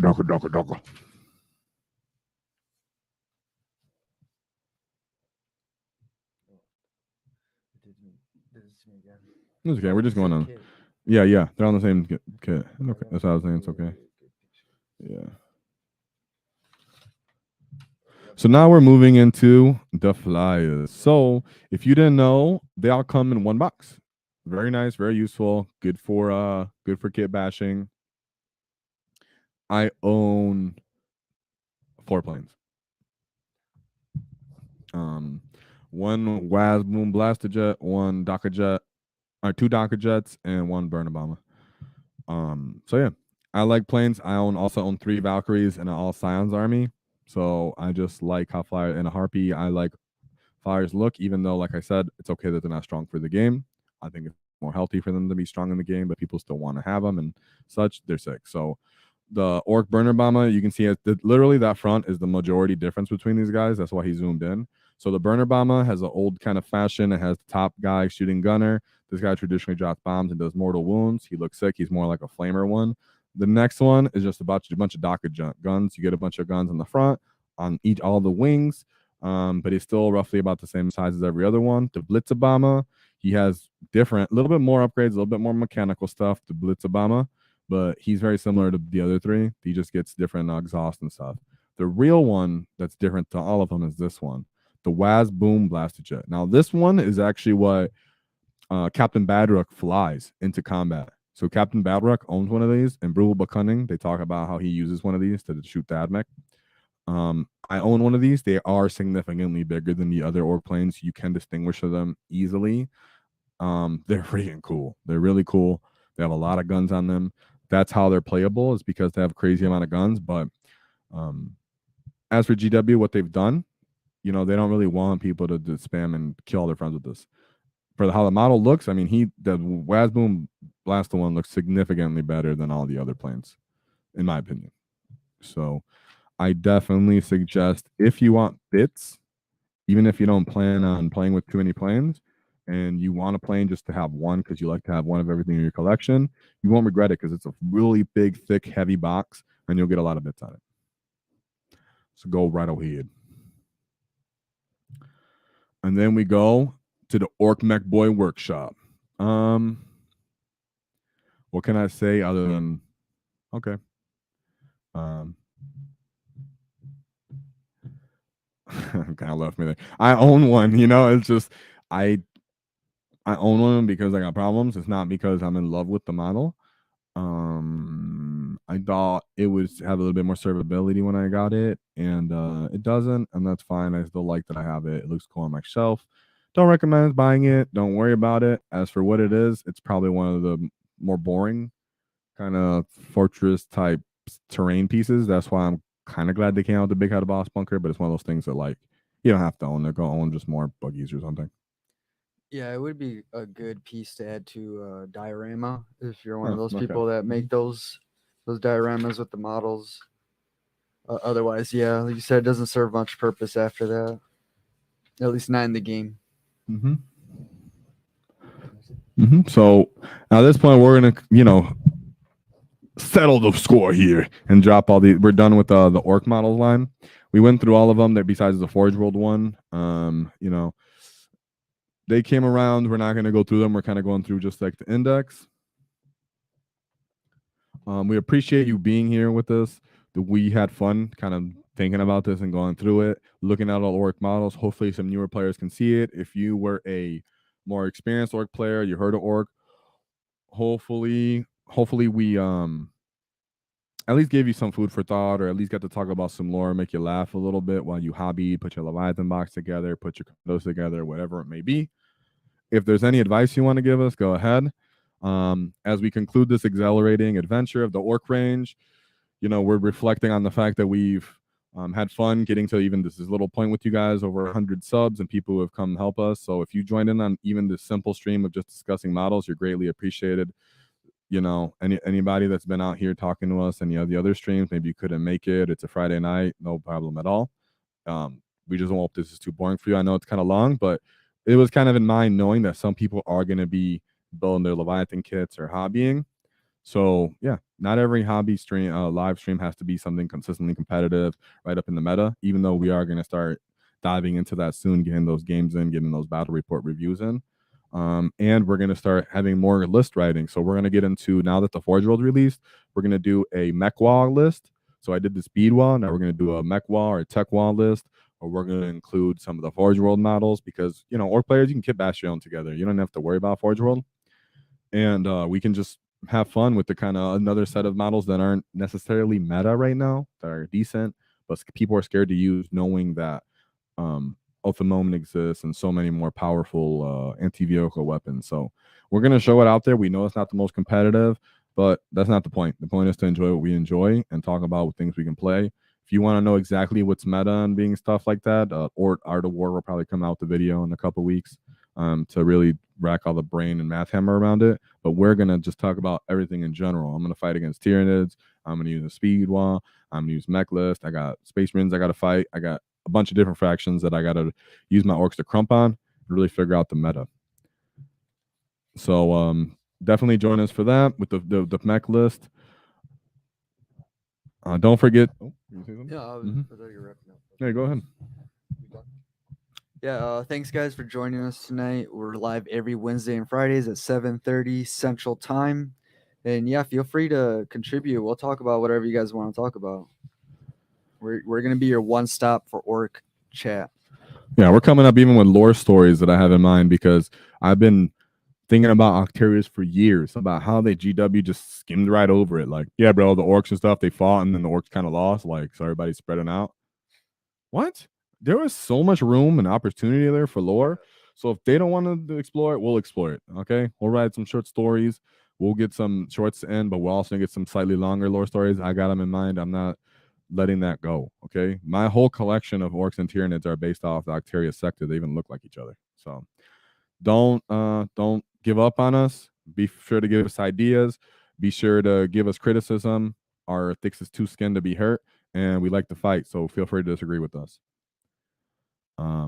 Like I said, join us next time for a live, and don't cross a wall, because next time we knock your teeth out. Whoa.